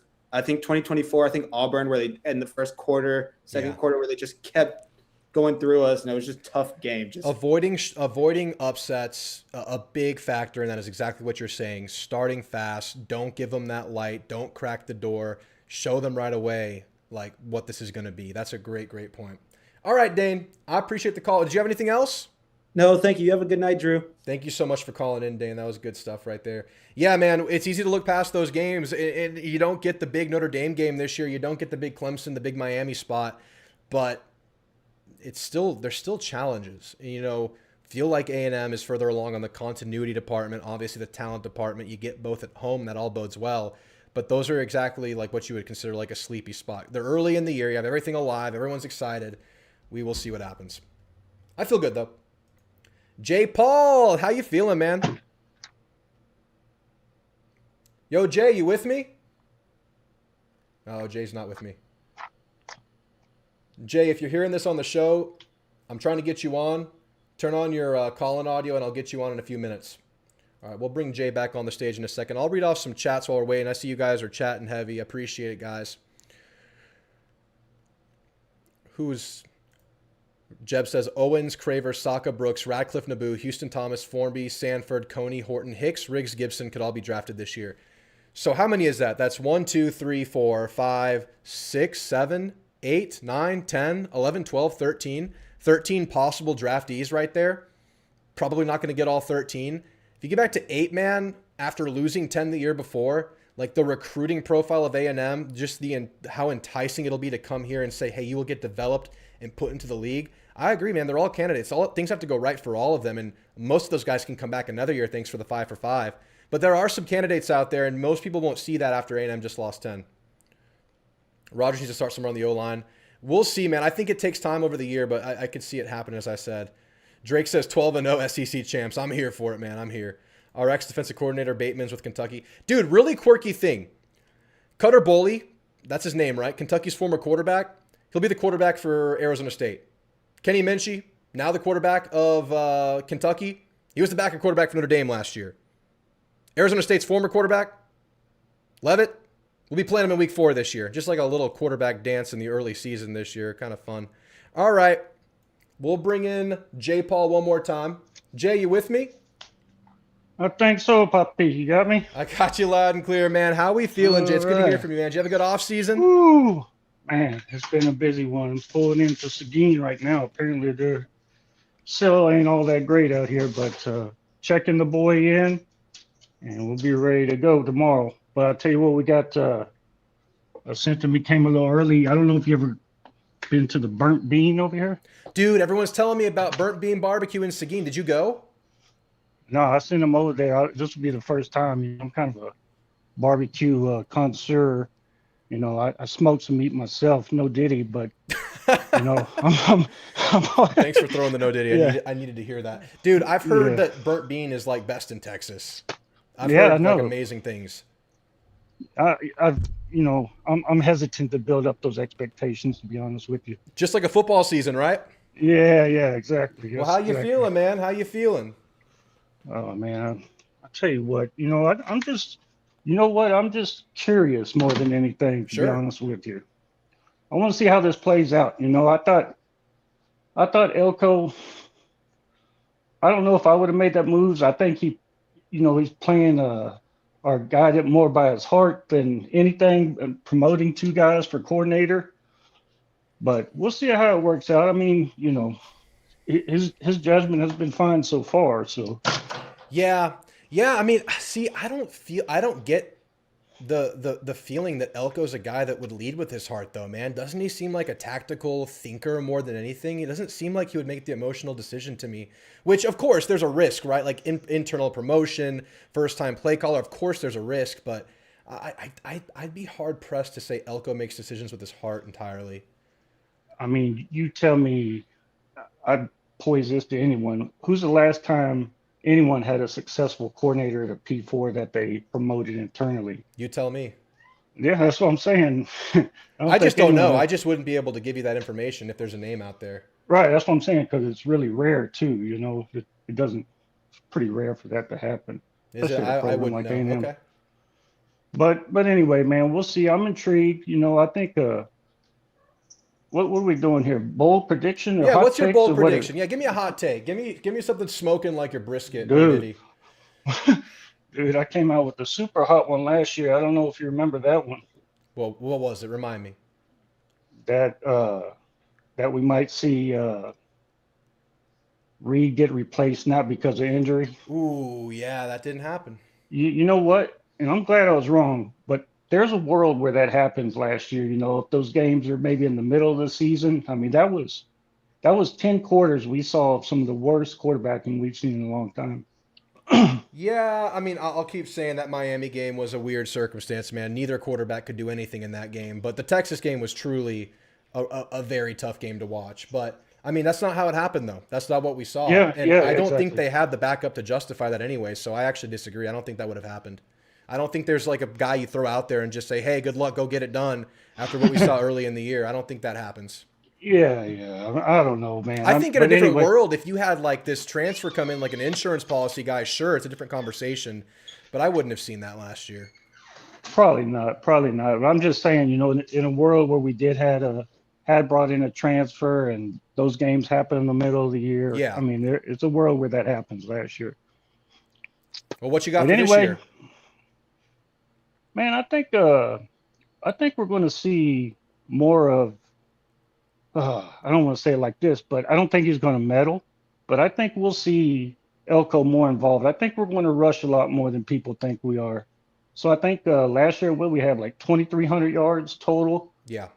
I'm going to say 2,700 yards. I mean, that's what, another 40 yards, 35 yards per game. Yeah. And that it's bold because of the offensive line turnover, right. But the strategy and maybe just having some weapons back there and having Marcel maybe a little bit more involved, it could play out. I'll give you an 8 out of 10 there. I don't think it's impossible. I think if that's the strategy and we just see it hammered down a little bit more and maybe a little bit more short stuff, RPO, get some more stuff going on the backfield. It's possible it happens.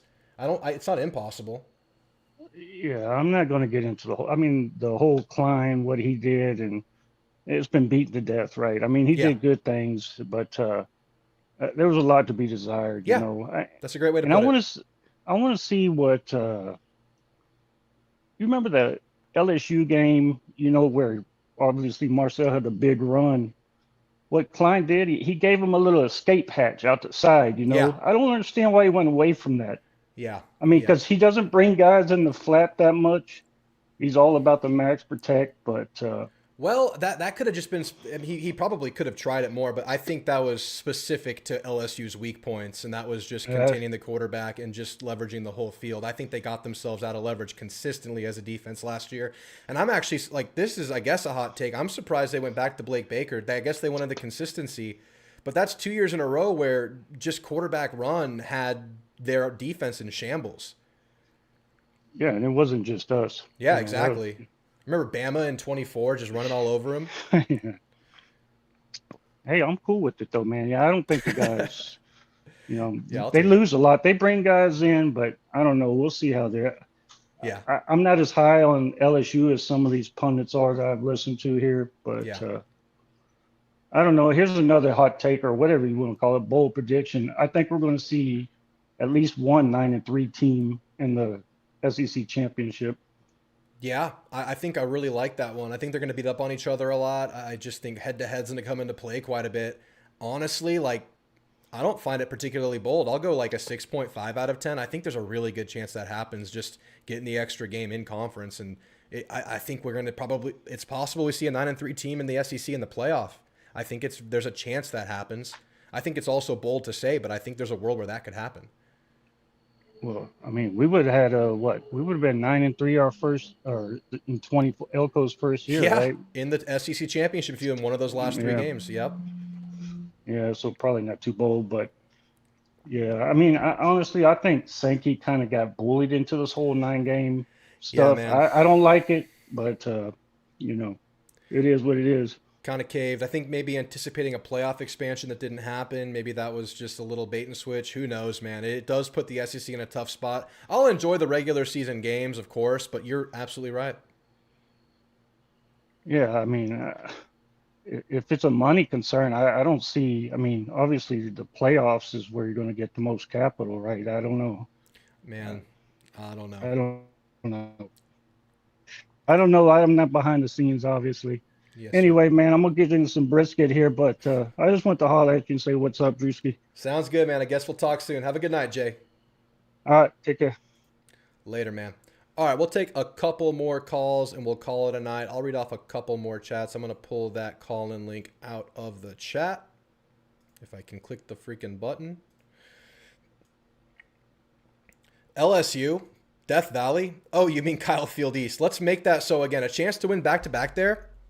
We've won 3 out of the last 4 games against LSU. Is that right? Is it 3 out of the last 4? Whew. Let's keep it going, man. 22, win. 23, loss. 24, 25, win. 3 out of the last 4. Let's keep this going in Kyle Field East. I would love that, man. I haven't figured out what kind of ag to call myself, but it's something that looks like fusion, keeping the important traditions and POVs from the past while adapting with the times and the ways. Yes, that benefit us. I got you, man. I got you. What's up, David? I love Lee Corso. Don't even go there. My favorite guy ever. Last year, we learned how to win different games. I think that needs to remain the same this year. Can we win the low-scoring defensive games like the game against Auburn? Yeah, absolutely. We need to be able to lose an aspect of our team and still find a way to win. We saw the shootout win against Notre Dame and even Arkansas when the defense didn't have. Arkansas had a great offense. We saw the low-scoring game win against Auburn. They had multiple ways to win games. All right. Rex, you're on with Drew. How you feeling, man? What up, Drew? What's up, man? So my thing about this season is I think we enter a scenario pretty similar to last year where we face some top opponents that by the middle or end of the season they're not looked on as favorably. And my top contenders for that would be LSU, Bama, and OU. I think they finish outside of the top 15 by the end of the season. Wow. I think it's really hard for Lane Kiffin to put together the mercenaries he needs in year 1. I think he'll have great success at LSU. LSU has all the resources to build championship football. Obviously, Ed Orgeron found a way to do it. Yeah. Bama, you're having a QB battle right now, unless that got resolved today and I just didn't see it. I haven't seen And anything, but yeah. if you're also not able to establish a run this year with, this QB battle going on beforehand, that's just a really scary position to me. That can go downhill super quick. Yeah, and with establishing that run, it's a new look in the running back room and the offensive line and the quarterback position. There's a lot of change there. The secondary should be good. I would say of those teams, I think Bama would be my biggest candidate there. I mean, there's obviously an upside there. I think DeBoer and a new quarterback, there's a chance that does work out. But there's a lot of variables there. Even their front seven, they bring back a couple of really good edge rushers, but I just want to see it happen before we're there. And by that point, that's like late October. That might be one of those situations where it was much more daunting before we even played the game, and then we play the game and it's not as high a ranked team as we thought. And that was the whole case last year with the schedule. Like this time last year, it's like a similar situation. People were saying the same thing. A&M has a daunting schedule. Then after the season, A&M had a cakewalk. So I think that's a really good take. I think like a 7 out of 10 could definitely happen. Yeah, well, and also OU. I think the version of material that we saw at the end of last season is just what he's going to be. I have I a mean, hard time believing that there's going to be a huge jump there. I believe there's enough around him that improved where my pick would be for that not to happen. But your point about Mateer is a really good one because how long has he already been with Arbuckle? Like he's been with him for 3-4 years already. And this is kind of where he's at. Maybe he is what he is, right? Like there's a good chance he is. Now, the other side of that is they adapt to the SEC and he's able to do a little bit more this year and with the pieces around him. I just look at their defense and think that will stabilize them and not let them bottom out, but maybe not like the contender status we think now. I think that would be more feasible.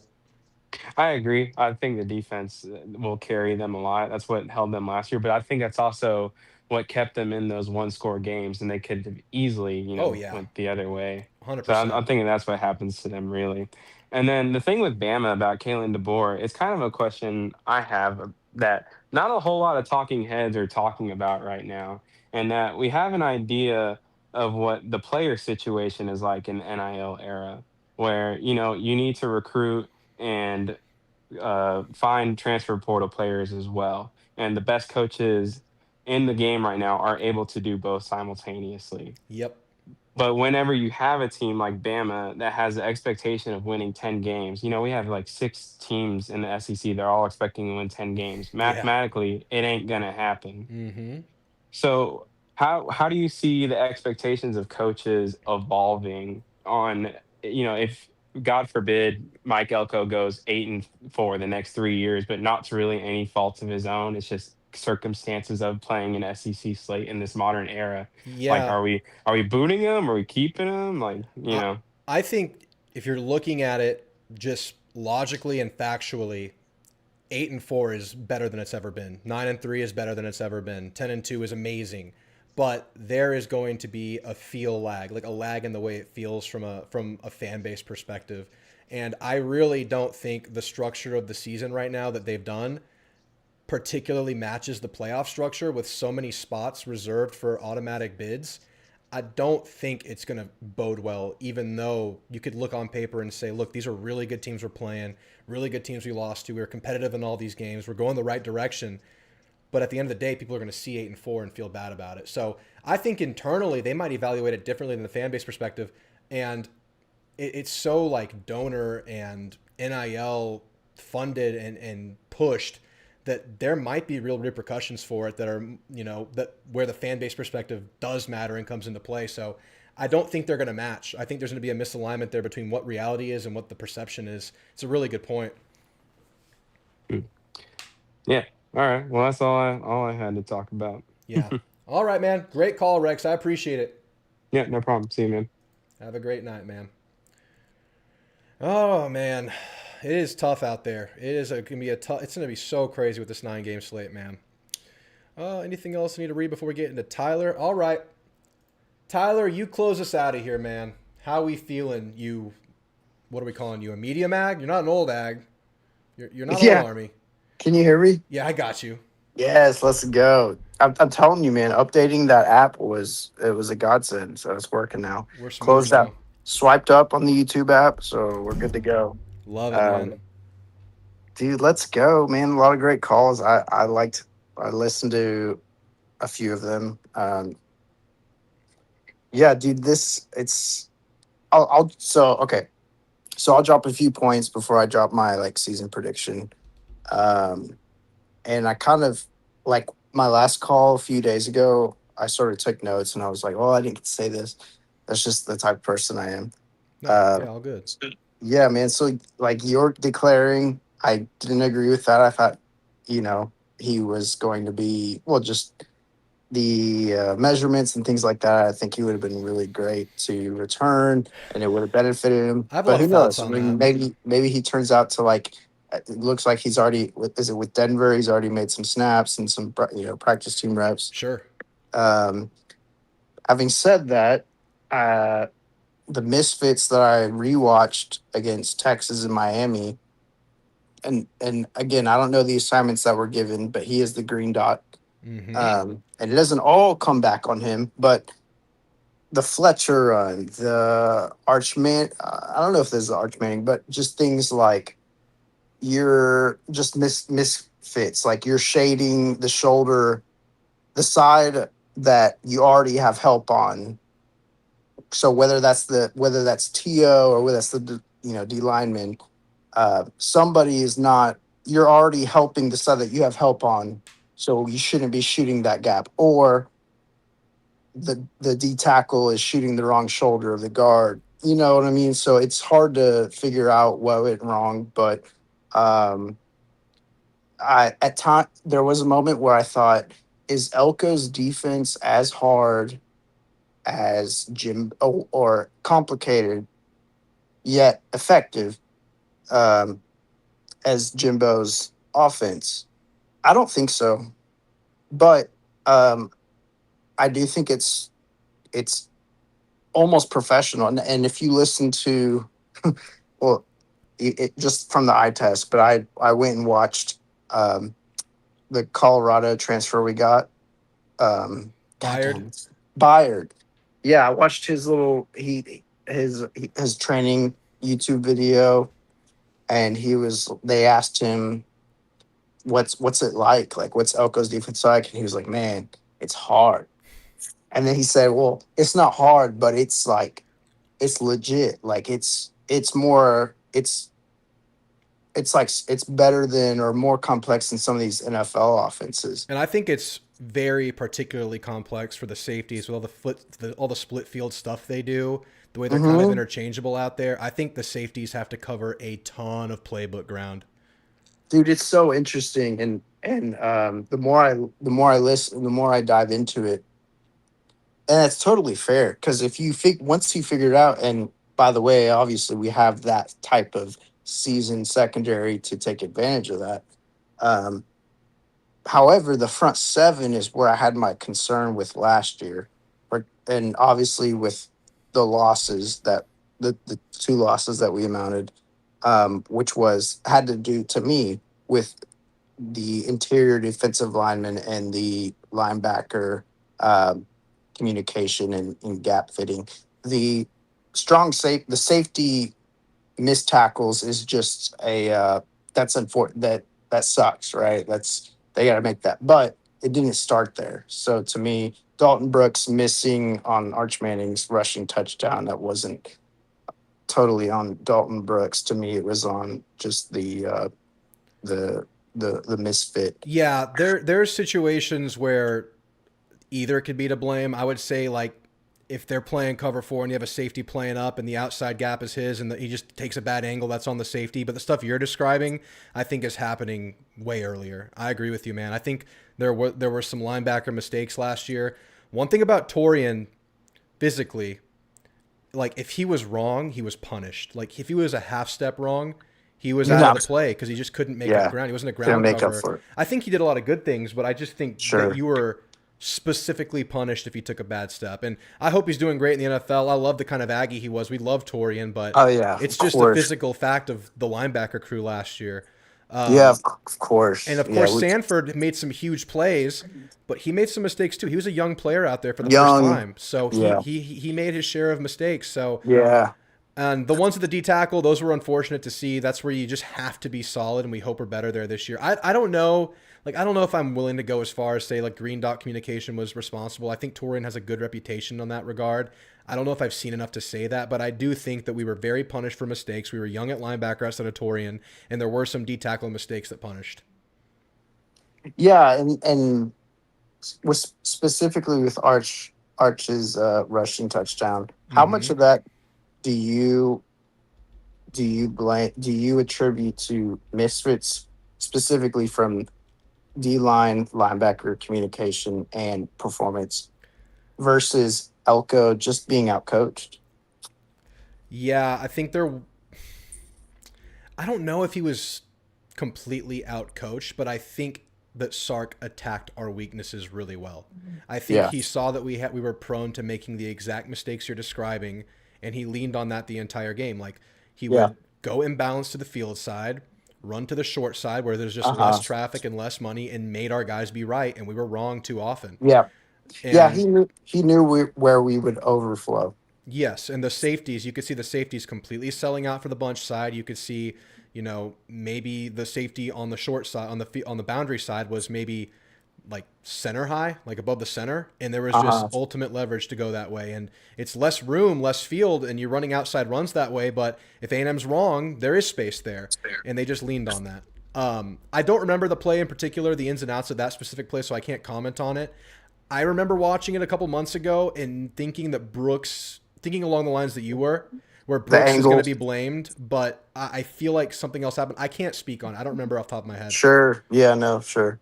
Because to me, that's where it started with the loss to Texas was, I understand Marcel Reed threw 2 interceptions, but to be fair, if I'm not mistaken, even the first interception was us trying to score and then hope to get the ball back and score again. We were down by We were 2 pushing scores. the issue, absolutely. Right. It's excusable to a degree. Like, obviously, a more further along quarterback. We hope Marcel's there this year. Probably doesn't make the mistake. He sees it a little bit better. A little bit of both. Yeah. So. Oh, I just lost Tyler. I just lost him. I saw it happen. I saw him fall out of the chat room just like butter. Oh, I closed the chat. I'll give Tyler a couple minutes to catch up. If y'all want to drop any final bold predictions, final chats, I'll read them off now. We'll give Tyler a couple chances to get back in. I already got rid of the link, so Tyler, if you're listening on the stream, scroll up and find the link if you want to jump back in, or if you still have the link. Let me see what else you got. I see there's some chirp in here right now. What no one wants to grasp, says Andrew, is that we lost a nail biter in the CFB runner-up. Yeah, champion runner-up, absolutely. If the bracket is realigned, I think we get to the semifinals and the media is talking different about us. Yeah, man, that fact branches to another thing too. I've talked about this a couple times. Like, we were in position to tie that game late. Marcel Reed drove the field and threw the worst interception of the year to end the season. So Marcel Reed has this interception problem, right? Like, everyone looks at all these picks he threw to close the year out, and they're saying, oh, Marcel, I don't think he can get him over the hump this year. What if Marcel just throws one less pick that last year? What if Marcel throws one less pick against the champion runner-up in windy conditions, he scores there, and maybe A&M loses in overtime or wins the game? Like, you could be thinking very differently based on one play. And that's why I say with Marcel, like, a whole leap forward would be great, but just, chipping away at it, shaving some things down, shaving down the interceptions a little bit, and just being a little bit more heady out there could take this team a long way. With help from the receiver core, with help from maybe some explosiveness from the running backs, if the offensive line pans out. Now, Marcel takes the leap. It's a whole other conversation. But, yeah, man, it was a very competitive game. It was a defensive battle, and A&M came out the wrong side against the runner-up at home. It was unfortunate. You threw the last pick. But A&M was right there. I tried to stop consuming outside media. They hate on us without providing critical analysis. Yeah, they got to touch surface level. I mean, now that I do this, I have a little bit more empathy. I try to cover other teams and bring some stuff that pertains to A&M that keeps my scope kind of narrow. Like, I feel like I can talk a little bit about LSU, Bama, South Carolina, all of them. But it is hard to get a full grasp of every team. There is so much out there. There's so much tape. Like, if I were to do that, it would be like full lock-in all year, watching tape, reading every, like, team that I'm covering's beat reporters. Like, it would be a lot to know the ins and outs. So that's what I try to provide, like, all-in focus on A&M and their opponents. My goal is to maybe focus a little bit more on the A&M opponents over the years and really bring that to you guys and maybe bring that to them and get an outsider's perspective. That way it's always Aggie focused, but I'm grasping out and not just reaching without beyond my grasp. That would be my goal. I don't think I could do it justice unless I was doing this full time. It is hard. Aggies were leading at half, and it was a 3-point game with 11 minutes left to play. It felt a lot worse than it was, but it's good to stay in it. AP ranking 8th was respect out of Elko's coaching ability, but notice that respect doesn't extend to the personnel. Yeah, I mean, I wouldn't have scoffed at it if A&M was ranked 12th, 13th. I would have been like, okay, fine, let us earn it. That's cool. Ranking us 8 is like... And here's the thing. I've been thinking about this, Noble. Like, Elko's in year 3 now. Like, this is potentially go time if you believe in the coach. So the takes that are, I fully believe A&M is going to be a contender under Elko, just not yet. It's freaking year 3, man. Like, now is the time you can strike if your coach is evaluating, bringing the right guys in. Like, why can't year 3 be striking distance for a coach that everyone believes in? Like, why is there always Elko, but Elko and this? It's like, it's Elko, man. We believe in him. People believed in him before he even coached a game here. Like, they brought him in as a great hire for A&M. Elko's going places. Now we've seen it 2 years in action. And yes, the 8th ranking is absolutely an Elko respect pick. What A&M's done the last 2 years bringing guys in. Tyler, you got dropped, man. If you're listening now, scroll back up and find the call-in link. I lost it. Oh, I'll throw it out there for you. I'll give you a couple more minutes, Tyler. Dropping the link for you. There you go, Tyler. I put the link back in chat. It's almost like they ranked us 8 just so they could add pressure on us. I think, look, I'm not in the everyone hates A&M camp. Actually, the Yell leaders changed that. I think the fan bases might. I think the national media is very conditioned from like the Jimbo and the late Sumlin era. I think there's very much sticker shock with the A&M logo still that Elko's working to overcome. And the late sample size of last year is kind of making it fresh in their mind. I think there's some of that pulling it the opposite direction. I don't think they're doing that, Jeb. I'm not going there. So quit asking. I can see that, Noble. I hear a lot of positives about Elko, but no one here has said anything good about the players. Like, I'm surprised Craver isn't getting more love. And Craver's getting the most love of anybody on this team, right? Like, the ones that get some love, it's like Craver and Naboo, and maybe a few Marcels. Most people are saying Marcel's the against argument for A&M, which is crazy to me. Like, you already heard my rant, guys. Y'all heard my rant last week about, like, why can't Marcel be this quarterback who made some mistakes but had a good year? Why can't he be the guy that takes a step forward? It's crazy, Mr. Pibb. Elko year 5 is going to be special. I feel it. Dude, the fact that, like, his recruiting classes are getting better and better as he has more and more time with the players out there, as he's fighting on an even playing field now that he's been here and recruiting through 3-4 cycles, 3-4 years of high school from freshman to senior year. He's catching up. A&M in 27, chance to be the top, pick, the top ranked recruiting class. 28, they're off to a great start with the quarterback that's just going to galvanize and set the tone for that class. And I got Tyler back in the chat, and Tyler's back. What's up, man? Dude, what happened? Yes. You got the nice new app, and it just crashed I have on no you. idea. I got to figure out. So maybe I got to turn off my Wi-Fi before. Maybe I have too many devices connected. I don't know. What was it? What was the last thing you heard me say? I think we were finishing up the Texas game in York and the gap fills, and we were kind of getting... Yeah. Okay. So let me just rapid fire. I'll just get through all that. Okay, yeah. So, yeah, Bryce to Nickelback, glad to have him back, but didn't work out at free safety. But maybe it doesn't really matter because, in my opinion, we have Dalton Brooks and Ratcliffe. I think you and I agree that Ratcliffe, if you had to decide, would be the field deep lying safety, and Brooks be in the box safety. But yeah, our secondary is we love it, right? Dude, so deep. Like, having starter caliber players off the bench at all 3 secondary levels, nickel, safety with Tawfiq Bayard, and corner at whoever doesn't start between Ricky Gibson and Julio Humphrey. It's nuts. Right. So going to offense with Colin Klein and the lack of play action and the rollouts and the sprint outs, the things that we would have liked to have seen redo. And the last 2 games, by the way, because if those things would have happened early in the season, we all would have said, okay, that's fine. He's trying to develop him and make him a pocket passer, better passer, fine. But it's game 12, dude. Just win That's the where I was. That was my dude. Just take. win the game, dude. Just win the game. Yeah. To me, that was the most frustrating. I know Marcel Reed is Marcel Reed. Okay, we're Aggie fans. We know what he's great at. Everyone else will say, "Well, no, he's bad at everything." It doesn't matter. We don't care what they say. We know what he's great at. We know what he's not so great at.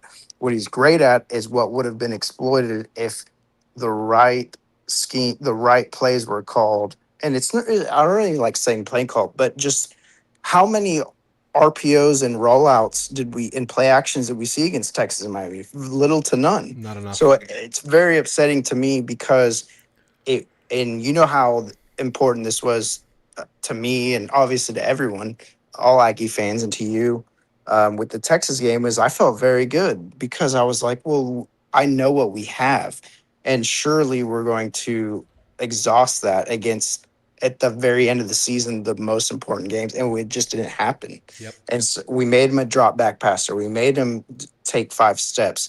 We made him by the way, against the best pass rushers in the nation with Colin Simmons and Ruben Bain, which by the way, I don't remember how well or how many stats Ruben Bain had, but it was just mind boggling. And what I feel good about with Wiggins is, before that, what might have happened with Colin Klein is not that he got distracted with the head coaching offer at K-State. I think he might have been a little bit arrogant in that thinking. And you can read this and re-listen to this in his pressers was before the season and during the season was, we're going to make him, Marcel Reed, better at processing. We're going to make him better at throwing. And he did all that. And he helped aid that. And that's great.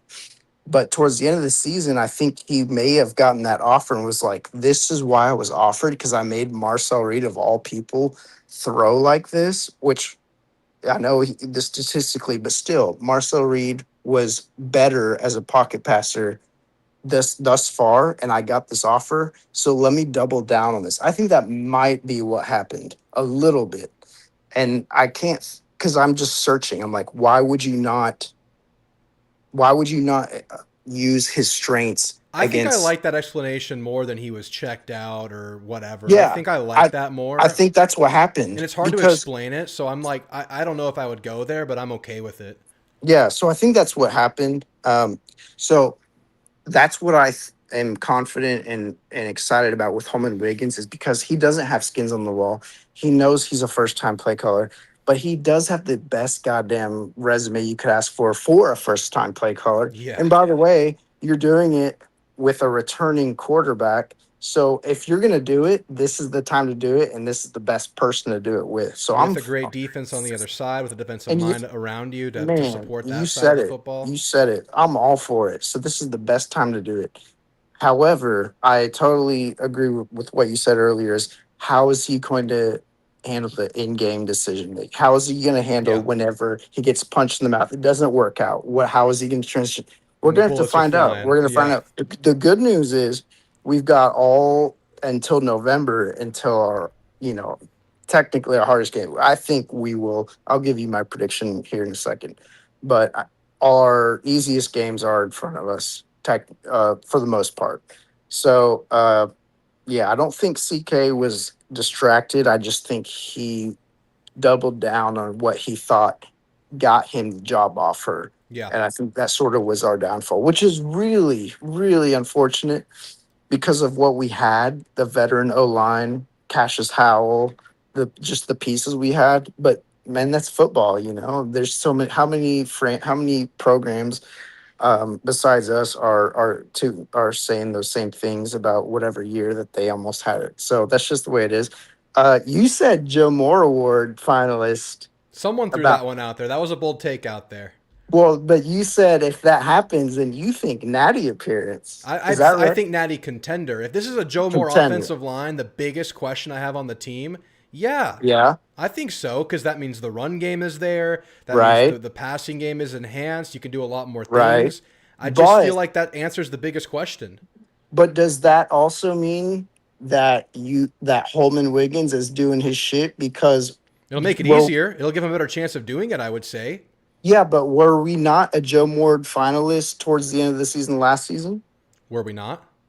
We Did we were. not? Did we not? Were we not a play away from beating the runner-up? I would say we were a contender last year. Yeah. Yeah. So what's the difference? What's the difference maker? It has to be Holman Wiggins, right?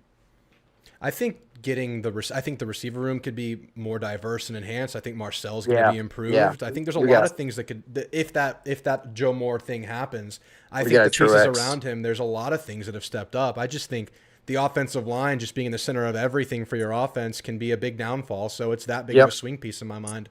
Yep. Yeah, I agree with you. Okay, so yeah, my concern is only the flip-flop possibility, and I said in the chat, which is, and this happens with A&M a lot, is that you're better at what you were lacking, which was CK's decision-making and sort of just the way that he decided not to exploit Reed's strengths.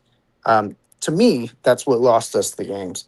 I think Wiggins will be very good at that. However, my concern is the flip flop that he will be worse than Colin Klein was at other things like I don't know decision making, all the things that come with in game decision making. That's totally normal. So that's just my take. We'll see. I hope it's more skewed on the positive side of that. Yeah, and I already said Reed's memorable interceptions were when we were already in a hole. So when we were already trying to score quick and hope for that we get the ball back and score again. Tiger Ryden, I did not know until recently his measurements, but that kid's been putting on pounds. Beefcake. And I used to, off season I was hoping that we'd get Braylon Russell, who's a young sort of, I don't know if he's similar, but he's just a weightier power back for Arkansas. And I was like, man, why don't we have a third down back? Like, we don't have Moss, obviously. Like, we need to get someone, and we didn't get anyone. And I was like, man, this is gonna be a hole. Like, this is gonna be a negative. And but if Tiger Ryden, proves that, that'd be great. I think that would be awesome. TJ Searcy, is he now interior? Or do we move him to interior? No, I think he's still rotating outside. I haven't heard anything about that. I think he still has that profile. He's still a longer guy.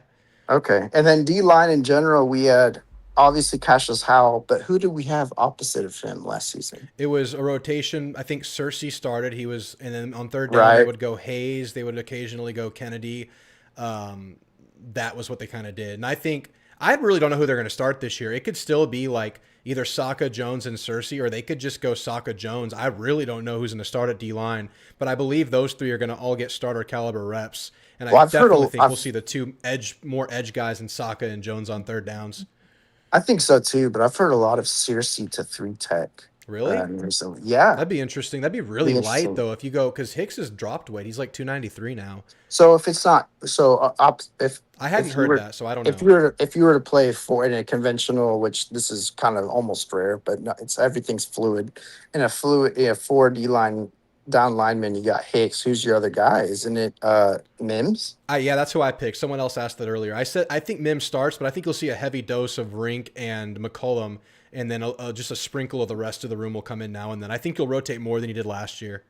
Yeah, I would love to see Rink get some playing time. I do think it'll be Mims. But I was saying the last call, like I hope that Mims could be close to what T.O. was, because T.O. That'd be awesome. He had some special moments for us. But I've heard people say the depth is better, but we'll see. At the top, Arch, yeah. or not Arch. Let me draw my predictions. Okay, listen. Are you doing season prediction? Yeah, do you want me? Is that I'm doing that next Thursday. Do you want to save it for next Thursday? Will you be here? Yeah, sure. I'll save. How much time do I have? I got other stuff to talk about. No, I'm gonna cut it here soon. I got to get it. Yeah, going. that's fine. Okay, But so next Thursday you want to do season predictions? Yes, next Thursday we'll go a little bit longer. I'm in about like an hour 45 here. But when we do season predictions next Thursday, we'll get you to get the rest of that out. Perfect. Let's do it. All right, Tyler, man, that was some good stuff. Always great to hear from you. I'll talk to you Thursday. Sir. By the way, I know you liked it last year. I'm doing the full A&M season on CFB tomorrow night if you're available. What, on EA? Yeah, I'm playing the whole thing. Dude, let's do it. I think voice of Aggie football dropped a A&M versus at Norman. Did he? Thing. Yeah, dude, you gotta watch. I was watching it, and like the first script is like beautiful. Like we were up 14-3 or something. I was like, man, this would Ideal. be something. So I was like, man, what settings are you adjusting? I gotta know because I gotta make sure you're not adjusting. We're going the settings. Heisman, same way we did it last year, season front to back. I'll probably go from like 7 that's to right. 2 You a.m. do Heisman. I love that, Yeah, dude. Yes, yeah. make it as hard as. Yes, dude. User control, make this hard. Yeah, man. Appreciate it. All right, Tyler. You have a great night. All right, you too. All right, that is our last caller. And yes, we are going live tomorrow night on a Friday night at 7. Unusual slot for me. Usually Friday's reserved for family night, but I got wife permission to go all night tomorrow. We're going to be streaming from 7 to however long it takes to probably go through the entire regular season. And then either Saturday or Sunday night, we'll finish it off. Hopefully we're in the playoff. Last year we went 11-1, and we ended up winning the Natty. We lost to Texas in the final game of the year. Then we ended up beating them in the SEC championship. We rematched them the next weekend. But that's the show, guys. Great bold predictions tonight. Great calls. I'll read off a few more chats before we get out of here. I'm loving this The Promise song as the closeout. Like we're watching the end of Napoleon Dynamite. I can be Pedro. I saw Will in here, and I hadn't heard from Will in a while. I want to read off Will's bold prediction. Drew, it's been a while. It's great to be back. My bold prediction for the year is that we have a top 5 defense in the nation this year. Someone said top 10. What did I call that, guys? I say 7.5 out of 10, 8 out of 10. 5 tightens it. I'll go 8.5 out of 10 here. This might not be consistent with what I said before. Top 5 is just a tough marker, but I think this defense could be special, man. I'm so excited for this thing front to back. I think we're going to be so athletic in the front 7. I want to see our rigidity in the run game, but I think athleticism in this front 7, the secondary overall, it could be so fun. I think the pass defense is going to be insane this year, guys. I'm so excited for it. Pass rush combined with the DBs. It's going to be great. We always talk about the players and their talent. We forget how Elko always coaches the most out of these players. Elko does a phenomenal job at developing talent and hitting portal to find gems. So why does losing talent to the draft mean we're getting to regress? Exactly, man. It's year 3. It's his system. We're full systems go now. Come on. I hate how they say it out of one side of their mouth. Elko's going to be great, but not this year. It's like, he's got pieces, man. This is a good team. This is a good team. How many explosive runs last year? I bet we get more this year. We could be more explosive on the ground. Just a lot of explosiveness out there. I want to see us pound it with the offensive line, though. That's what I want to see. Let's utilize our tight ends in the middle of the field. Defenses will key on our receivers. Hell yeah, man. A lot of short game this year. I really want to see it. Ronnie Barker, great to see you, man. All right, guys. Shout out Kelly Wolf, sponsoring the show. Thank you so much for jumping on board. Y'all check him out if you need him. Link will always be in the description. Make sure you guys like the video, sub to the channel, all the stuff I ask of you. But I really want to see you guys tomorrow night, 7 p.m. We're playing the A&M season from front to back. We're going to start with Missouri State and end with Texas. We're going to try to go undefeated on Heisman difficulty. It's going to be a lot of fun tomorrow. We'll kind of preview the season and games as we go through it. We'll kind of talk about players. We'll look at opponent rosters. We'll take a look at our roster. We'll pick the best starting 5 at offensive line. It'll be a really good time. We'll do it for fun, but we'll also do it as a preview session. It'll be a great time, guys. But thank you, guys. You make this show so fun. Amazing calls tonight, top to bottom. Every caller was amazing. Some first-time callers. I think Dane and Rex might have been first-time callers. It was great to hear from them. Great to hear from everybody. Y'all are awesome. You make this show great. And I'll see you tomorrow night. Gig 'em. Just thinking of the right